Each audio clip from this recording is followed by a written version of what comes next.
Today we are going to see. What if Castiel had to doom Buffy to save Dean? So let's get started. He watched her often. It was easy to get lost in her presence. Dean never let himself disturb her by making his presence known, but there was something about her. Something that stirred something unknown within him. He knew that it was wrong to admire one of his charges so closely. He was expected to keep his distance and he had, most of the time, but there is something about this former champion of Earth that pulled him in again and again. She still had all the grace of a warrior as she passed through the garden unaware of his ever-watchful eyes. It was beautiful how her delicate hands brushed the petals of the flowers in the garden. He marveled at how gentle her hands were despite the ferocity they were once used for. It was how her eyes shimmered as she delighted in the simplest pleasures. It was how her face rested in a gentle smile. She no longer needed to etch it into the solid mask of bravery. His wings twitched as he found himself once again wishing that he could be there next to her. He longed to appear beside her, to make his presence known, and take her hand in his own and led her through the garden. He stopped himself before he could get lost in the fantasy, resisting every urge. She deserved her peace, she'd earned it. Buffy Summers. Michael said her name and Castiel shuddered. Does it have to be her? Raphael's steely gaze met him immediately. Who are you to question Father's will, Castiel? He knew it was his place to stay silent, but every inch of his being screamed out to protect her. He spoke up again, but his objection was cut short as Michael spoke. It must be her, Castiel. To remove a champion from hell, we also must remove one from heaven. If it is true that the end of days are approaching, Buffy Summers will be a most valuable asset. But we already stopped the witch's attempt to resurrect. Castiel tried in vain. That was necessary to prevent a cataclysmic ending to the Slayer line, but now if we don't send her back there will be too few champions to stand in the way of the coming darkness. The garrison was readying themselves. They had not stormed the gates of hell in a millennia. The mission was dangerous, but it was not the risks of retrieving Dean Winchester that had Castiel worried. No, it was the soul of his beautiful blonde charge. The cruelty of sending her back to Earth was immeasurable. Souls who'd experienced heaven weren't meant to go back to Earth. Buffy had been dead for 676 Earth days, but significantly more time had passed for her. Her friends and family were all leading drastically different lives than when she'd thrown herself in to the portal to save them in the world. He worried about how they'd react when she returned to them. Her sister was now 2 years older than Buffy had been when she'd died. It was clear to Castiel had her return would be filled with pain and suffering, yet none of his brethren seemed to care. Castiel wished he could be the one to deliver her home and greet her back to the living. However, that job would be handled by his former flight command, headed by Isham. Without overstepping his bounds, he hoped that his conversation with Benjamin would result in the utmost care being taken during her return. He wanted to ease her transition back in any way that he could, but he and his command were tasked with the retrieval of Dean Winchester. Castiel had glowered when he'd learned of his task. His other champion had gotten himself sent to hell and now Buffy was paying the price to save him from the fiery pits. A part of him knew that if Buffy had been asked, she would have volunteered. She'd do it to save this unworthy man and the world no matter the toll. Cassie, Balthazar questioned from beside him, stirring him from his thoughts. This seems like an all-new kind of stupid, doesn't it? You're close to blasphemy, Castiel cautioned, attempting to cover up his own doubts and questions. We are not to question the word of God. Oh now Cassie, don't tell me you're not worried about your little golden slayer. The way you eavesdrop too much, Balthazar, Castiel reprimanded passively. Balthazar tilted his head and observed Castiel for a moment longer. True, but it has its uses. I've learned many things, interesting tidbits that would. Enough, Castiel ordered. This isn't the time or place. Ready yourself for the battle that lies ahead. Castiel led his garrison through the gates of hell. The demons fought back furiously. Several of his brethren had already fallen, but their unyielding approach could not be stopped. Castiel was caked in blood, but he continued on as the sounds of the battle fell behind him. It was his job to retrieve Dean Winchester. He was to raise him from perdition before the first seal could be broken. Castiel heard Balthazar scream in pain and then there was a flashing light. He paused briefly, grieving only for a moment, but he had to go on. He couldn't fail, not when others were already paying such heavy prices. He entered the cell in which Dean was being held. But he was no longer chained. Instead, Dean was mercilessly whipping a tortured soul chained in his place. A wrath Castiel had never experienced flowed through him as he reached Dean Winchester. The urge to smite him out of existence was great, but he held back. Despite the seal being broken, Dean was still required on Earth. It was only the will of God that allowed him to continue to save Dean Winchester. Castiel felt a great pleasure when his touch seared an angelic brand on Dean's tainted soul. This fallen champion deserved the pain. Castiel was keenly aware of. As he lifted Dean's soul from the depths of hell, that as soon as they left Hell's plane, Buffy would be ripped from heaven. With the first seal broken, Buffy's fate had been sealed. She would not only need to be a champion of Earth, but one of heaven. In the coming days her pain and suffering would be far worse than anyone should be asked to experience, but there was nothing he could do now to stop it. Two champions awoke struggling to breathe in the confines of their own graves. They breathlessly cried out for help, but there was no one to help them. Dean quickly found his trusted Zippo tear in his pocket and lit it, and that was when he noticed he was in a rickety pine box. As he shifted, dirt began to fall on his face and he knew he needed to act. He lashed out with a series of punches, splintering several of the boards. He winced as he felt his knuckles splitting, but he ignored the pain as he yanked on the broken boards above him. He had only a moment of celebration before the dirt began to fill in his coffin. Dean took one last deep breath before he pulled on yet another board, breaking it loose, which allowed him the space to pull himself out. Meanwhile, Buffy remained in complete darkness. Her vision was blurred and she couldn't identify her surroundings. She reached out in a panic. Her hands met the fabric of her coffin's lining. She pushed against it, but it didn't pull away. Instead, her hand felt the cold hardness of the coffin's lid behind it, and then she knew. She was alive, buried in her grave. This had been one of her greatest fears ever since Billy had locked them in their own worst nightmares, and she'd been forced to dig her way out of her own grave. Buffy tried to breathe, but each pull of the limited air burned her lungs. She knew she didn't have long and she frantically began to tear at the fabric. It tore away quickly, and as Buffy's nails began to scratch against the wood, she steeled herself. She knew she needed to focus every bit of her strength to push against the lid. She struck out. It moved and groaned, but it wouldn't open against the weight of the dirt above her. Buffy took one last breath as she punched several holes in the coffin's lid, allowing her to break open a section large enough to pull herself through as the dirt filled in her coffin. Simultaneously, two sets of hands pierced through the dirt of their graves. Frantically, her hands reached around, trying to find the leverage to pull themselves out. Both broke through their graves, gasping for air. As Buffy pulled herself from the ground, she swayed on her feet. Her vision was blurry and the light of the sun rising pierced her eyes.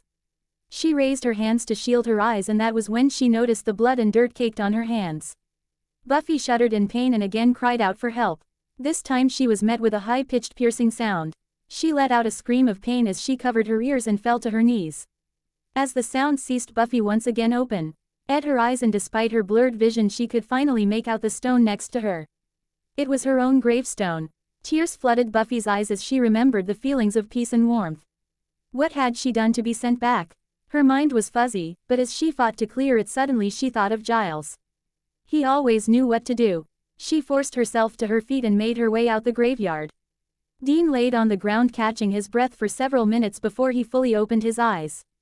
He winced against the bright sun that filled the sky. As he rolled over, he noticed the wooden cross that had marked his grave.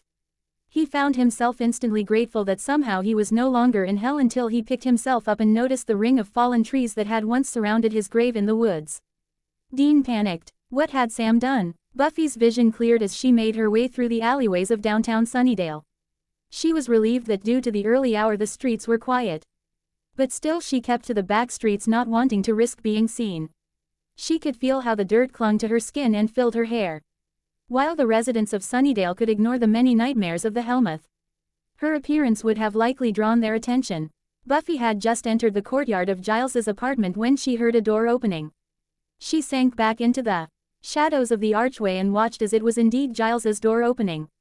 She started to rush forward, hoping to see Giles coming out of his apartment with his morning tea, but as she stepped forward, she saw a young couple exiting the apartment. Buffy held back the gasp of pain as she realized that Giles no longer lived in his apartment.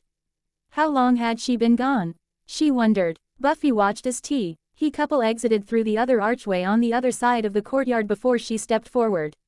That was when she noticed a newspaper laying outside the door that sat across from what had been Giles's apartment. She dashed forward, grabbing the paper before hiding herself back in the shadows of the archway. She desperately ripped at the plastic surrounding the paper as she remained alert for anyone approaching. As she unfolded the paper, she sank to the ground as she read the date, Thursday, September 18, 2008. She'd been gone for 7 years. All thoughts of Giles and figuring out what had brought her back left her brain. Dawn. She needed to check on Dawn. Buffy stood outside of her childhood home. It appeared the same, but so had Giles's apartment, she reminded herself. Buffy cautiously walked up the driveway and up the front porch. She peered through the windows, but the curtains blocked most of her view. She took a deep breath as she moved back to the front door. Despite the pain that shot through her hand, she knocked on the door several times. Buffy peeked through the door once more, but there were no signs or sounds of movement. Buffy hung her head in defeat and stepped back from the door. But then she stopped. She had to know if Dawn or her friends were still in Sunnydale. She stepped toward the door again, this time putting her hand on the doorknob. She twisted it hard until she heard the lock snap. Buffy slowly opened the door before she stepped into the house. The walls remained the same cream color, but she noticed that the more traditional furnishings her mother had once owned were no longer in the home and had been replaced with what Buffy figured were much more modern pieces. Buffy wondered if she should stop her exploration. Clearly the house had changed. She had no way of knowing if Dawn or her friends still lived in the house.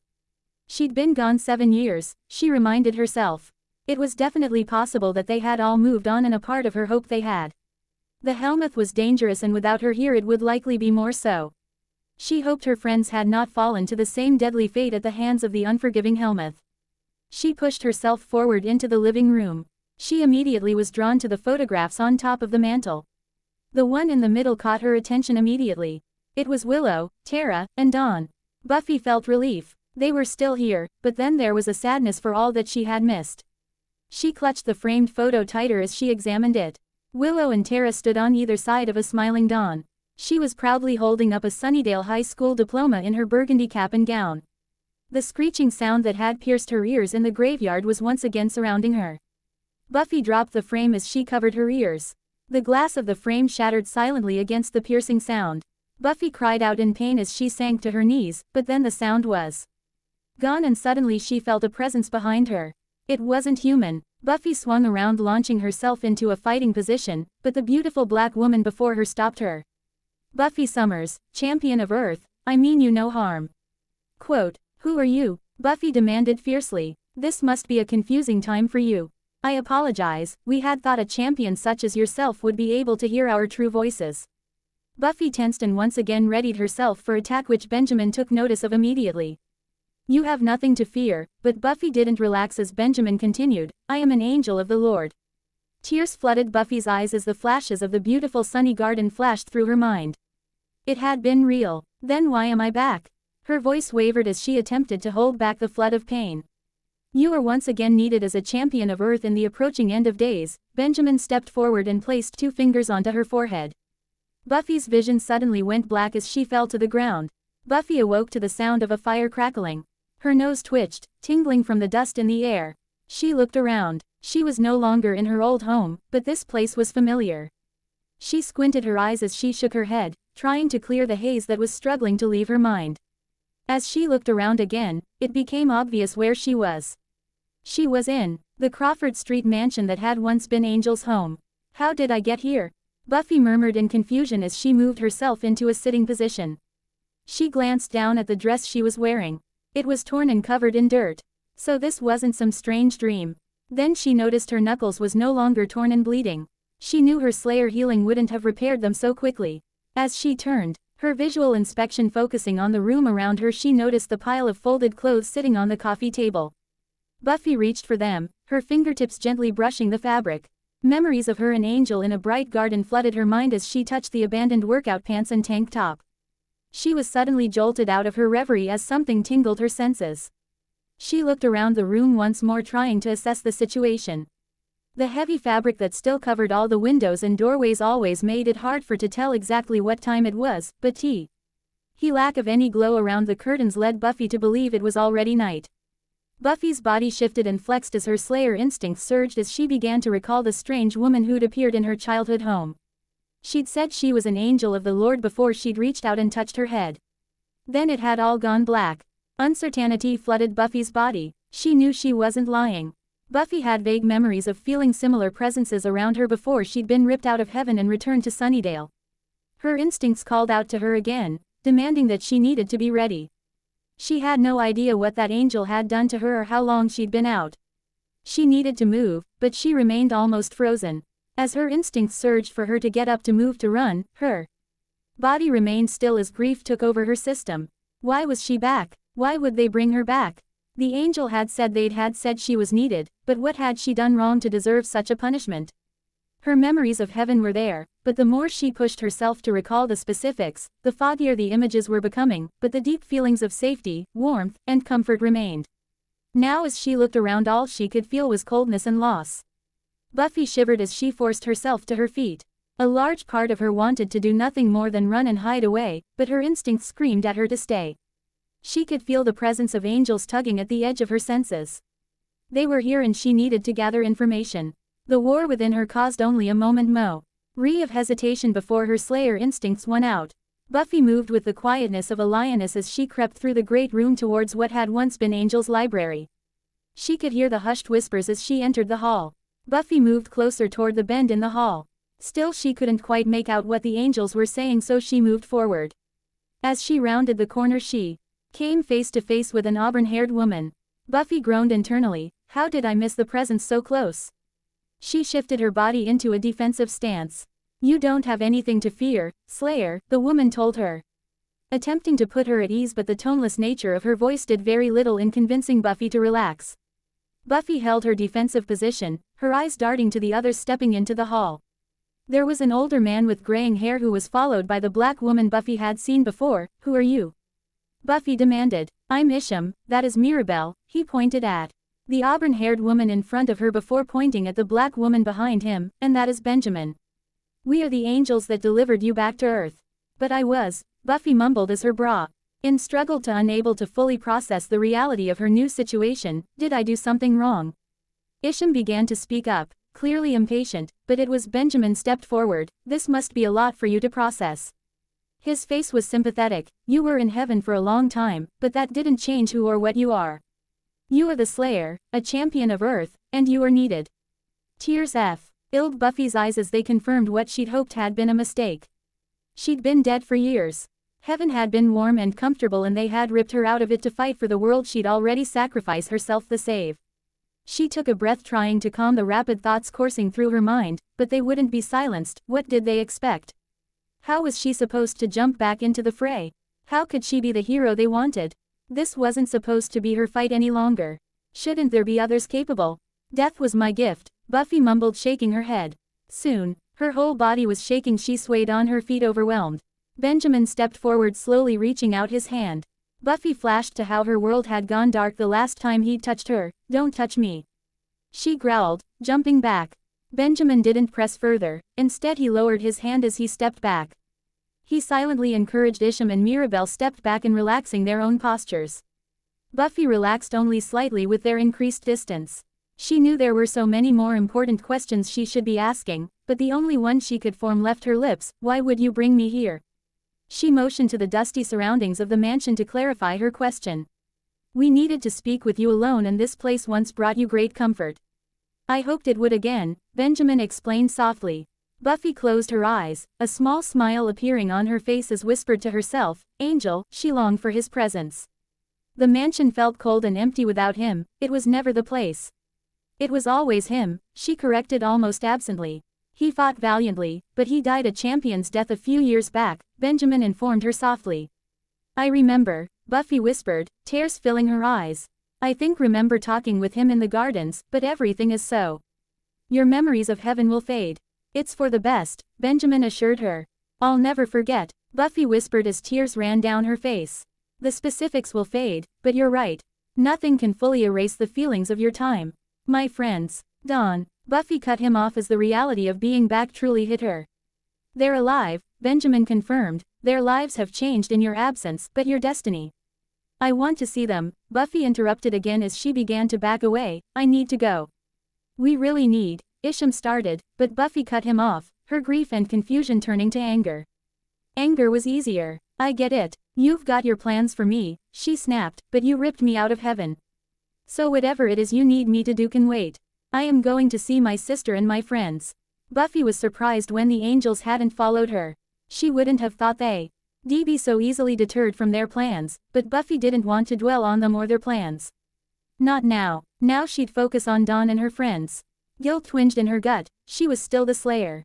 Shouldn't she care about the world being in peril? But more than anything, that knowledge filled her with a numbness. Her thoughts involuntarily attempted to shift back to the increasingly fuzzy memories of heaven. A stabbing pain in her chest flared as the feeling began to choke her. She pushed the feelings down, determined she'd instead be grateful that she could once again be with those that she'd cared for most. Yet, as Buffy stepped into the street of downtown Sunnydale, Benjamin's words rang through her ears, "Their lives have changed." Doubt flooded her and froze her movements as unwanted thoughts flew through her mind. How will they react? Do they even want me back? Buffy squeezed her eyes shut, willing the thoughts away. With a shuddered breath, she forced herself to begin moving again, making her way toward the magic box. When Buffy was only a few steps from the door, her pace once again slowed until her body stood still only inches away, her fingertips brushing the handle. When she'd been at the mansion, she'd imagined herself walking through the door and throwing her arms around Dawn and her friends. She'd pictured a joyful reunion, but now, she couldn't help but question the idea of her sudden reappearance after so many years. Is coming back really what is best for Dawn? For my friends? The thoughts rushed through her mind. She'd been brought back from the dead to fight an unknown evil. The pictures she'd seen in her old house reflected happiness and a sense of normalcy. If they'd managed to leave the world in peril business behind, did she want to be the one to drag them back in? Buffy moved back, pressing herself into the shadows of the building. Only once she was well concealed within the shadows did she finally allow herself to move forward. She crept to the edge of the shop's front window. Most of her vision was obscured by the blinds, but she could see Anya behind the register talking with a customer as Willow and Tara sat at the table in the center of the shop. They were laughing and smiling. They were happy without her. Buffy's heart broke. She no longer belonged with them. She knew entering back into their lives would shatter whatever they'd built in her absence. How can I take this away from them? She questioned. She needed answers. That much was clear. She wasn't thrilled about the idea of playing right into the plans of the angels, but she didn't have any other options. She allowed herself one last savoring glance before she pulled herself away from the magic box window and back into the night. Buffy was lost in thought, had wandered through the many graveyards of Sunnydale on her way back to the mansion. She wondered if it would be best if she disappeared into the night. Her friends and family never knowing that she'd returned. Could she live out the rest of her life never seeking them out? Would it be better for them? For her? She wasn't sure, and the tears streamed down her face. She wiped at her eyes several times, trying to keep the tears at bay. But they kept flowing until suddenly there was a familiar feeling of electricity running down her spine. Buffy paused her steps and allowed her mind to focus on the feeling coursing through her. This wasn't just one vampire, it was many. She realized in her distraction she'd allowed herself to be surrounded by a group. Briefly she wondered if she should just let them win. But she shoved those disparate and dark feelings away as she allowed her inner warrior to resurface. You might as well come out, she called out into the darkness, I know you're there. A chuckle came from her right side. She moved her head slightly to watch as a vampire stepped forward. Funny, you don't seem scared, he paused with a menacing smile, but you should be, the vampire taunted. As the rest of his group came out from the shadows. Buffy rolled her eyes at the leader of the 8 vampires surrounding her. Yeah, well, I've had a really bad night and you're kind of the least of my worries. So can we just do this? The vampire recoiled slightly. Clearly he was confused why she wasn't afraid. Buffy was equally confused by their reaction until the realization struck her. They didn't know her. Why would they? She'd be gone for 7 years. These vampires didn't seem particularly old. They'd likely be turned well after she'd died. It's going to be so fun to make you realize just how wrong you are. He taunted her again as the group lunged forward as one. Buffy rolled her eyes. Attacking her all at once showed their inexperience. She ducked under the nearest vampire before sending another one flying through the air with a powerful kick, landing on 2 other vampires, sending them to the ground, causing the other vampires to back away. Buffy took a defensive position as the vampires regrouped. There was no doubt in her mind this group of vampires was fairly new and she would have normally pressed an attack in their hesitation. However, she'd quickly realized once the fight had begun. She was without a weapon. Next time I die, I'm requesting to be buried with Mr. Pointy, she thought to herself as she looked around, searching for anything useful. as the group once again started to move towards her. Again approaching her as one. She noticed the tree with a low-hanging branch about 15 yards behind the group. Buffy sighed, this would have been so much easier with a stake. But still her body surged with energy as she flung herself into the fray. This time she'd taken a few hits and now had a cut above her left eye causing blood to spill down her face. Hurrow the fight she had managed to press forward enough to move the fight under the tree she'd spotted behind the group. Reach up she'd snapped off a branch quickly before lunging forward toward the nearest vampire. He turned to dust just seconds later. She'd dusted 2 more in quick succession causing the leader to snarl, "You're going to regret this," he called out as he and the remaining vampires fled. Buffy scoffed, "I doubt it." She'd let them go for now, she decided as she looked up at the sky. It wouldn't be long before the sun was rising and the adrenaline from the fight was wearing off, leaving her body tired. The blood leaking from her head wound burned as it ran into her eye. She forced it to remain open as she made her way back to the mansion. She needed answers, but more than that, she needed a shower. "You've come to your senses," Isham greeted her as she parted the curtains allowing the first rays of the sun to stream into the great room from the garden. "I realized I needed some answers." Buffy looked around the room focusing her senses for the others, but Isham's was the only presence she felt. "Where are your friends?" she questioned stepping further into the room. "They were needed elsewhere," Isham told her flatly. "Right, Big Bad Rising," Buffy mumbled before meeting his eyes. "Look, I know you've got a whole spiel ready and as I said, I need answers. Clearly you've got them, but it's been a really long day for me. Any chance you'll allow me some time to myself?" Isham's look of annoyance prompted her to continue. "I'd like to shower and change before we talk about all this. Maybe even catch a nap."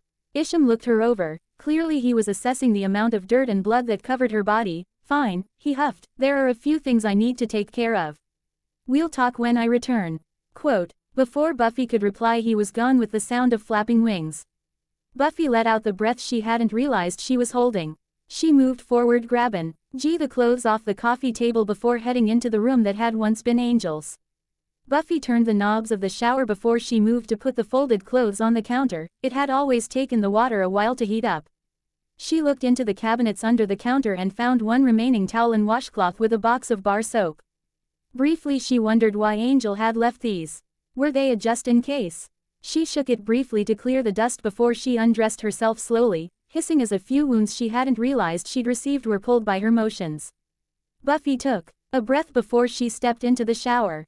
Buffy allowed the scalding water to rush over her hair and body. There was no shampoo in the shower, so her hair would just have to make do with a rinse and some vigorous scrubbing. As she noticed the water turning brown and red as she scrubbed, she sank to the shower floor. There was no holding back the sobs that racked her body. She didn't want to be back. Buffy's sobs had slowed into a stream of dripping tears. She hadn't yet felt the presence of the angels returning, but she knew her time alone was going to be coming to an end. Buffy pulled herself from the floor of the shower, turning off the water before reaching for the towel. She smelled like him and she couldn't determine if it was more comforting or heartbreaking. She dressed herself quickly before attempting to detangle her hair with only her fingers as she mumbled to herself about Angel being lucky that his just-of-bed spiky hair looked so good on him as she started to pull her hair back into a long-forgotten scrunchie that she found near his bed. She let herself fall into the bed, her body overcome with grief and exhaustion. As she drifted to sleep, a few tears rolled down her face. Buffy enjoyed the sounds of the waves crashing as she walked down the beach. She was wearing a flowing white dress. As she closed her eyes, relishing in the feeling of the combination of the warm sun and cool ocean air against her skin, as 2 arms wrapped around her, she suddenly knew why this felt so familiar. "Haven't I had this dream before?" She leaned back into Angel's body as she continued to watch the waves. "You needed me, so I came," Angel told her, brushing a kiss against her head. "I don't think I can do this," Buffy admitted, turning in Angel's arms to rest her head against his chest as he held her. "You're strong, Buffy. You always have been," he reassured her. "Why'd they bring me back?" Buffy questioned as tears welled in her eyes. "The world needs you," he repeated Benjamin's words. As her tears began to fall, his fingers grazed her cheek, brushing away her tears before lightly pulling her chin up so that she'd meet his eyes. "I don't want to be back," Buffy admitted in a whisper. "I know, but please don't rush back to me, beloved," Angel told her before his lips met hers. Buffy's eyes opened as she felt Isham's return to the mansion. Buffy pulled herself from the bed before moving over to the curtained window. As she pulled back the thick shades, she was surprised to see that she'd slept nearly the whole day. Knowing she couldn't keep him waiting forever, she steeled herself. She needed answers, but she wasn't sure she wanted to hear why she'd so cruelly been chosen for this fate. Buffy walked out into the great room of the mansion. Isham stood behind the couch, his back turned to her. "I presume you're ready for those answers now?" he questioned as he turned to face her. Buffy felt her temper flare at his look of smugness, but instead of comment, she moved to sit on the armchair near the couch. "Yeah, you can start with why you brought me back." "We've been over this," Isham nearly growled in frustration. "Well, go over it again, because so far nothing you've told me explains why I needed to wake up in my coffin before digging myself out of my own grave," Buffy seethed. "Your physical body was restored in its resting place as we returned your soul to your body," he answered. "As if the experience wouldn't have been traumatic enough without the being buried alive. You couldn't have dug me up first?" Buffy questioned. "I do not have time for such trivial concerns." Isham scoffed, ignoring her look of anger. "You're a great champion," Isham told her again. Though this time his eyes scanned over her before amending his statement, "Or at least you were." Buffy shrank under his disapproving glare as he continued on. "A balance was required as the end of days approaches. You were once the great guardian of this Helmuth. You're being called on again to resume your role. Quote, you're here. Why can't one of you angels be the next great Helmuth guardian?" Buffy's eyes narrowed. "We're needed elsewhere. Slayers have always been the chosen guardians of the Helmuth," Isham stated firmly. "So you went all touched by an angel to get me here, but now that I'm here you're all hands off when it comes to a new budding apocalypse." "Color me surprised," Buffy quipped. Isham glared at her, but said nothing more. Knowing she wasn't going to get any more about the reason for her resurrection, she gave in. "Fine. What can you tell me about these end of days?" "A dark force has been brewing on the Helmuth.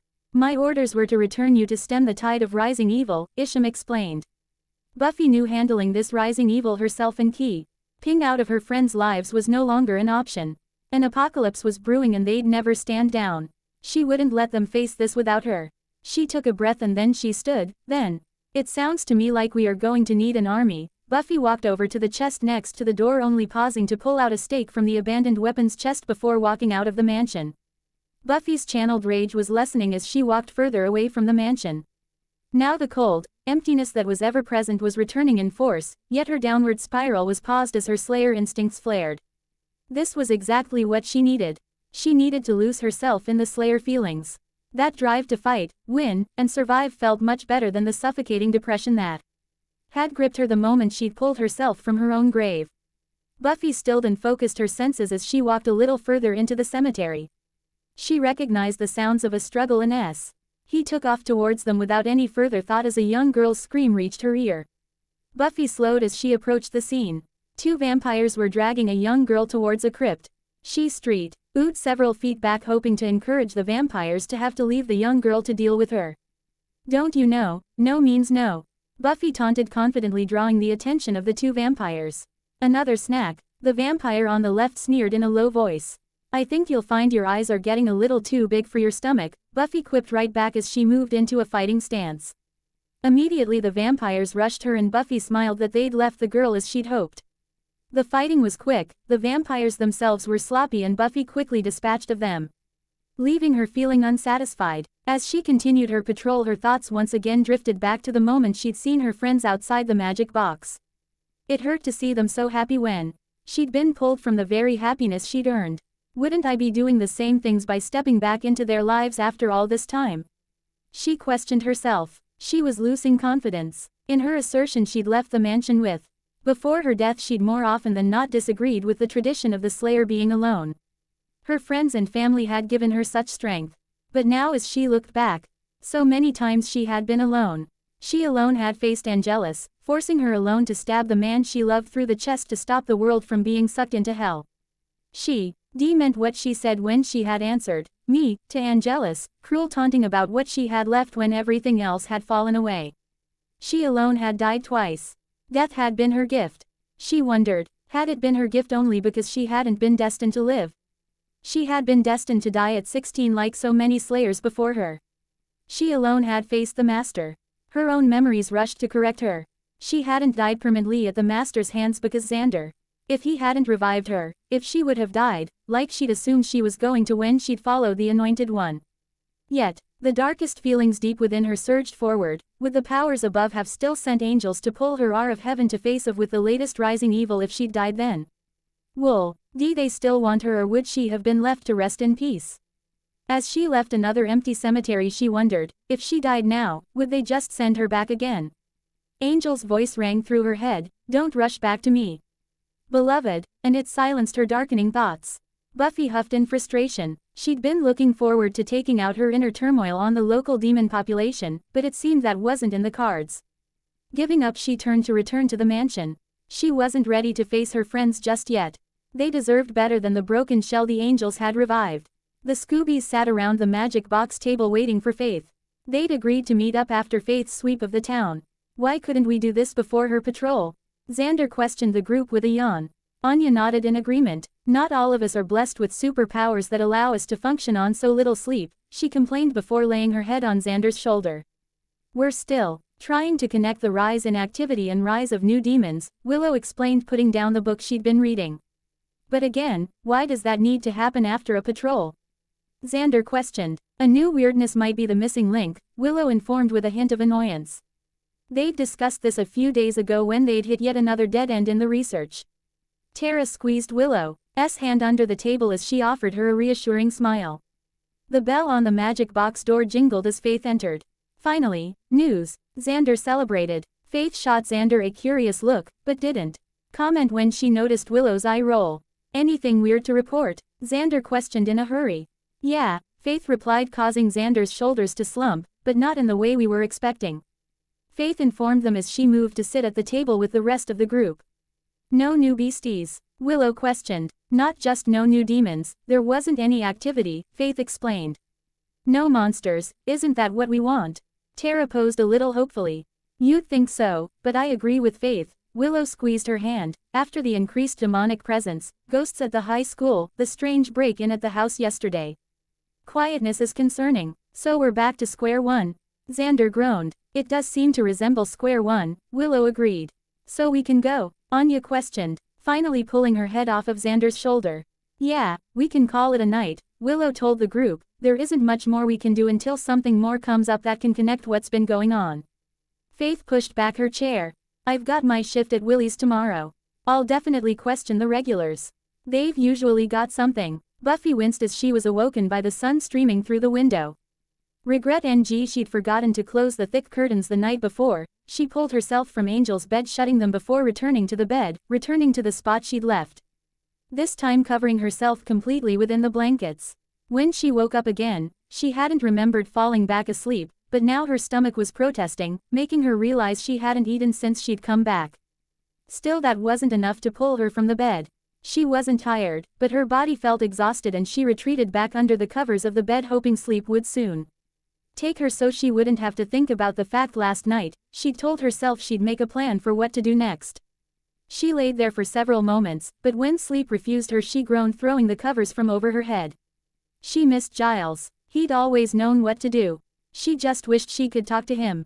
The new tenants at the apartment and his absence at the magic box made it clear he no longer lived in Sunnydale. He'd probably gone back to England, but she had no way of contacting him. Even if she did, she couldn't imagine a phone call would be the best way to break the news of her resurrection if he'd even believe her. She took a breath, wiping away the tears that had slipped from her eyes and down her cheek. If a rising evil was indeed making its home in Sunnydale again, which admittedly always had seemed to be the case, her friends needed to be warned. Can I really keep myself hidden? Buffy questioned aloud, already shaking her head because she knew that she couldn't. As much as it scared her to admit, she'd been right when she'd left Isham in the mansion the night before. She needed help. She needed her friends. More than that, she missed them, but still. Buffy hesitated in pulling herself out of bed. What if they hate me for this? Faith stepped into Willie's as she prepared for her shift. While she enjoyed bartending at Willie's a few days a week, she didn't like the mornings that came with opening the bar. Hey there, Slayer, Willie greeted, sliding a mug of coffee across the bar. Faith gave him a small smile before she took a sip. Anything and the latest round of late-night demon gossip? Actually, yeah, Willie informed her. A few demons were mentioning sensing a few waves of massive power rolling through. They reveal anything more specific? Faith questioned. In the last year of her employment with Willie, he'd become a lot more forthcoming with his information, mostly because she'd doubled his daytime revenue, but still his habit of holding onto information for a more valuable bidder hadn't gone extinct. Nah, he denied, but when she rose a questioning brow over her coffee mug he continued, for real, Slayer. He rose his hands in the air, they felt the waves. Some of the daytime clientele might be more forthcoming with the specifics. Faith nodded, she believed him. The evening crowd often wasn't too happy to get into the specifics of rising evil. But the daytime crowd were typically the demons who were just trying to lay low and blend into society. They more often provided her with any bits of information they came across. Unlike some in the evening crew, they didn't want to see Sunnydale or the world as a whole fall into ruins. They liked the little slice of the world they craved out for themselves and were happy to help the Slayer in order to keep it. Sure enough, as the day went on, a few of the regulars were quick to inform her about the power waves they'd felt in the past few days, but no one seemed to have anything specific until Daniel arrived. Hey Faith, the green-scaled parasite demon greeted as he sat down at the bar. Faith smirked, raising a questioning bar. Did you miss me so much you had to come in early? She glanced at the clock on the wall indicating the early hour. No, but Daniel laughed a little awkwardly. I wanted to talk to you about the power shifts that have been felt through town. Faith smiled. Finally someone was going to have more than the feelings of ripples. She pushed his usual drink in front of him. Tell me what you know. The waves have been strange. 3 mornings ago there was this shockwave of energy and a presence in town in Restfield Cemetery, Daniel informed her before taking a sip of his drink. What's the big bad causing all these disruptions? Faith questioned, a little annoyed that her scally regular had not come to her sooner with this information. That's the thing, it wasn't evil energy, it was more powerful than anything any of us had felt. But the evil waves didn't start until after, and now they are groaning. Daniel shuddered as he took a larger gulp of his drink. These things got a name. She pushed a little harder. No, Daniel shook his head. At least not that I know of, but the town's demons are spooked, good and evil alike. Faith sighed. It wasn't a lot to go on, but it was more than she had and probably enough to get the group researching. Thanks, Daniel. If you hear more. Daniel nodded, finishing his drink before sliding off his stool. I'll be in right away. He moved a few steps away from the bar heading for the door. But then he stopped. Actually, there is something. I heard an older demon shouting in the sewers. He kept repeating, from beneath you it devours. It seemed strange. Daniel shrugged and walked out the door. Faith cleaned up his glass left on the bar, wiping down the counter before pulling out her phone and texting Willow. Got a tip. Power waves starting 3 mornings ago and a phrase, from beneath you it devours. Strange. I'll hit the books during my office hours. Buffy was once again out hunting. Her day in the mansion had left her restless. She knew she needed to seek out the Scoobies. But still she struggled to allow herself to get as close as she had the first day she'd been back. The moment the sun had dipped below the horizon she'd fled the mansion, hoping to let her inner Slayer take over in hopes of shedding her fears and worries.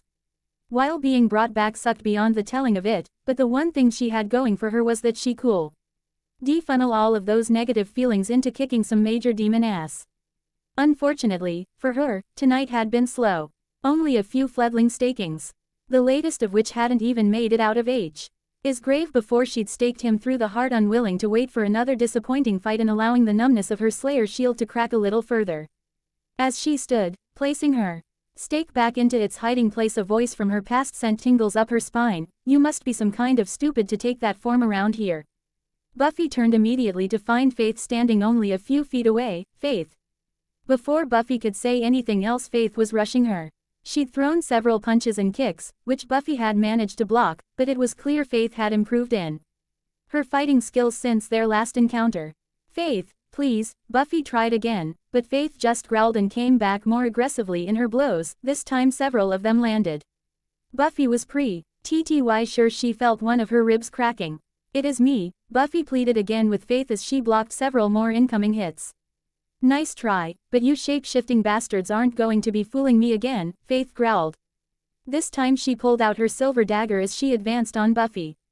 Buffy blocked what would have been a deadly strike of the knife, but as she held back on her counter mauve, Faith surged forward, causing the dagger to dig into Buffy's shoulder. As Buffy cried out in pain, Faith stepped back, ripping the dagger from her shoulder. What the fuck are you? Faith demanded. I know it's hard to believe, but it is really me, Buffy begged her to believe her as she pressed a hand to her wound. Buffy's mistake was taking her eyes off Faith for only a moment to assess her wound because Faith advanced forward quickly, knocking Buffy unconscious with a roundhouse kick. Faith had watched Buffy's prone form for a few minutes. She wondered if she should just slit whatever was masquerading as her long-gone sister Slayer, but there was something about the way it kept insisting it was Buffy left her wondering if more investigation was needed. Tara's reports of ghosts in the high school flashed through her mind. Daniel's words this morning made her pause. Not all the waves of power were bad. It was then the memory of Cassie, the high school student Tara had brought to the group last month when she began predicting her own death, resurfaced. They'd done everything to save her, but in the end she'd had a seizure and ended up in the hospital. Faith had arrived only moments before her death. Cassie had looked at her, almost deliriously, she's coming home and she'll make all the difference, and then her heart had stopped. The doctors had been unable to revive her. TH and the group had at first tried to make sense of who Cassie could have been talking about. They'd given up weeks ago, chalking it up to incoherent death ramblings, but now looking down at the very Buffy-like figure she was questioning everything. Could she have been talking about Buffy? Was the unconscious form in front of her really her? Faith wondered as she continued to look down at the familiar form on the ground. She sighed. No matter what the thing was, it was definitely a Scooby matter. She slung the Buffy look-alike over her shoulder and headed for the magic box. Faith had and the back path down several alleyways to avoid being seen carrying the prone figure that was still slung over her shoulder. She opened the back door to the training room and as expected was empty, she could hear Anya and Xander laughing out front. Faith took a breath, bracing herself for this. Seeing Buffy's form and hearing her voice had been hard enough for her, but still she couldn't quite imagine what it would be like for the others. They'd found her body and buried her. She took another breath as she got to work, tying Buffy's form to the chair with several thick ropes. She'd just been about to walk away, but she stopped before placing a piece of duct tape over Buffy's mouth. She wasn't taking any chases. Faith walked into the main room of the magic box. Xander and Anya were still laughing over some customer interaction as Faith approached them. Hey, Faith interrupted them. Little early to be seeing you, isn't it? Xander asked Faith as he glanced at his watch. Yeah, but I ran into something early on patrol. Thought it would be best to come back and call a group meeting, Faith explained. Xander nodded as he pulled out his phone, texting Willow letting her know that she and Tara were needed. Are we dealing with General Helmut's strangeness or some sort of new big bad? Anya questioned as she went back to counting the money in the shop. Not sure yet, Faith told her. I'm hoping Willow and Tara will be able to tell me. They're on their way, Xander told her as he slid his phone back into his pocket. Anything we can get started on? Nah, let's just wait for Willow and Tara, Faith told him, causing Xander to shoot her a questioning look. I just think it is going to be better to go over this once, Faith attempted to reassure him. Luckily they hadn't had to wait too long for Willow and Tara's car to pull up in front of the shop. The bell ringing only a moment later as Willow's cheery voice rang out. So have you figured out what kind of big baddie we're dealing with? One usually isn't so excited for a monster, Wills, Xander quipped. I haven't been getting anywhere and I like answers, Willow shrugged as she and Tara walked further into the magic box. No books? Tara questioned as her eyes landed on the empty table. Faith thought it best to wait, Xander explained, shifting his expectant gaze over to Faith. The other's eyes followed him too. Wait for Faith to explain exactly what was going on. Faith took a breath. I was out patrolling and I was sure at first I was coming across a vampire fight, but the weird thing was someone else staking them. Okay, strange, but this doesn't exactly scream time to call in the cavalry, Xander interrupted. I'm going to need you all to brace yourselves because I knocked her out and brought her here. Faith answered cryptically as she turned walking toward the back room. Her? Tara questioned as the group looked around confused before following Faith toward the training room. As Faith opened the door, Willow gasped as Xander whispered, oh, God. My first thought was she was one of those weird shapeshifters that showed up a few weeks back, but as you can see, I got her with my silver blade and the wound didn't sizzle. Faith informed the group, trying to keep them focused. Willow was the first to refocus, shaking her head trying to recall her own demonology knowledge. Ghouls, EY can take the shape of anyone they. Willow trailed off, unable to voice the horror of a monster gnawing on Buffy's buried bones. She's not a ghoul, Tara told the group as she stepped forward into the training room. Her aura isn't dark, it's bright. I don't know of any demons that can mimic the aura of another and the one I'm seeing is Buffy's. Wait, you're saying this is really Buffy? Our Buffy? Xander asked as he looked at the unconscious figure in front of him before looking back at Tara and Willow. Cassie, Willow explained, her last prediction, she is coming home. What if she meant Buffy? I had the same thought. But it's crazy to think that, right? Faith questioned, looking around the group. When Willow and Tara didn't dismiss the idea of Buffy being back as impossible, Xander continued the inquiry. What could have brought her back? I thought. He trailed off as a look of guilt swept through the group, all remembering their failed bid to Osiris to revive our fallen friend a few months after her death. Nothing good, Anya answered quickly. Noticing the disturbed looks of the group around her, she continued, if that is actually Buffy. She's been dead for years. The only beings that can perform the kind of magic needed to bring someone back like this are of the darkest varieties. Xander gulped audibly as Tara spoke up, Anya's right. Resurrection spells that not only revive, but restore break all of nature's laws. That kind of magic always leaves a trace, but I'm not seeing any evidence of dark magic in her energy at all. Are you sensing anything, Wills? Willow silently shook her head no, disbelief and confusion reflecting in her eyes. The demons I talked to this morning talked about several power waves over the past few days. They mentioned the first wave wasn't dark. Faith informed the group, looking at Tara. A resurrection like this would have caused waves, Tara agreed. When was the first wave? 2 days ago, Faith answered as Willow gasped. That was the day of the break-in. Willow started connecting the dots for the group. But why would she break in and then just leave? Xander chimed in. It seems odd no one has come forth taking credit, Anya spoke up again. Bringing back a slayer from the dead, that comes with real bragging rights. It sounds like we needed her awake to get to the bottom of this, Faith declared as stepped forward. She hesitated only for a moment before she ripped the tape from Buffy's mouth, causing her to wake with a start. Buffy's panicked eyes looked around the room. She didn't know if she felt comforted or not. In front of her stood her friends. The part of her that had been so desperate to reconnect was thrilled to see them, but the way that they were staring made her shrink back against the chair. She gave in to the urges that had kept her away from them the past few days and attempted to flee, but the ropes that bound her to the chair held firmly in place. Everyone remained silent, but the mixture of fear, anger, and hope reflecting in their eyes pierced the silence. It reminded her so much of when she'd found them fighting that vampire in the back alley by the bronze after she'd returned from LA. She took a breath, bracing herself for whatever was going to come next. Hey guys, Buffy uttered hesitantly, unsure of what else to say. Willow very quietly began chanting in Latin.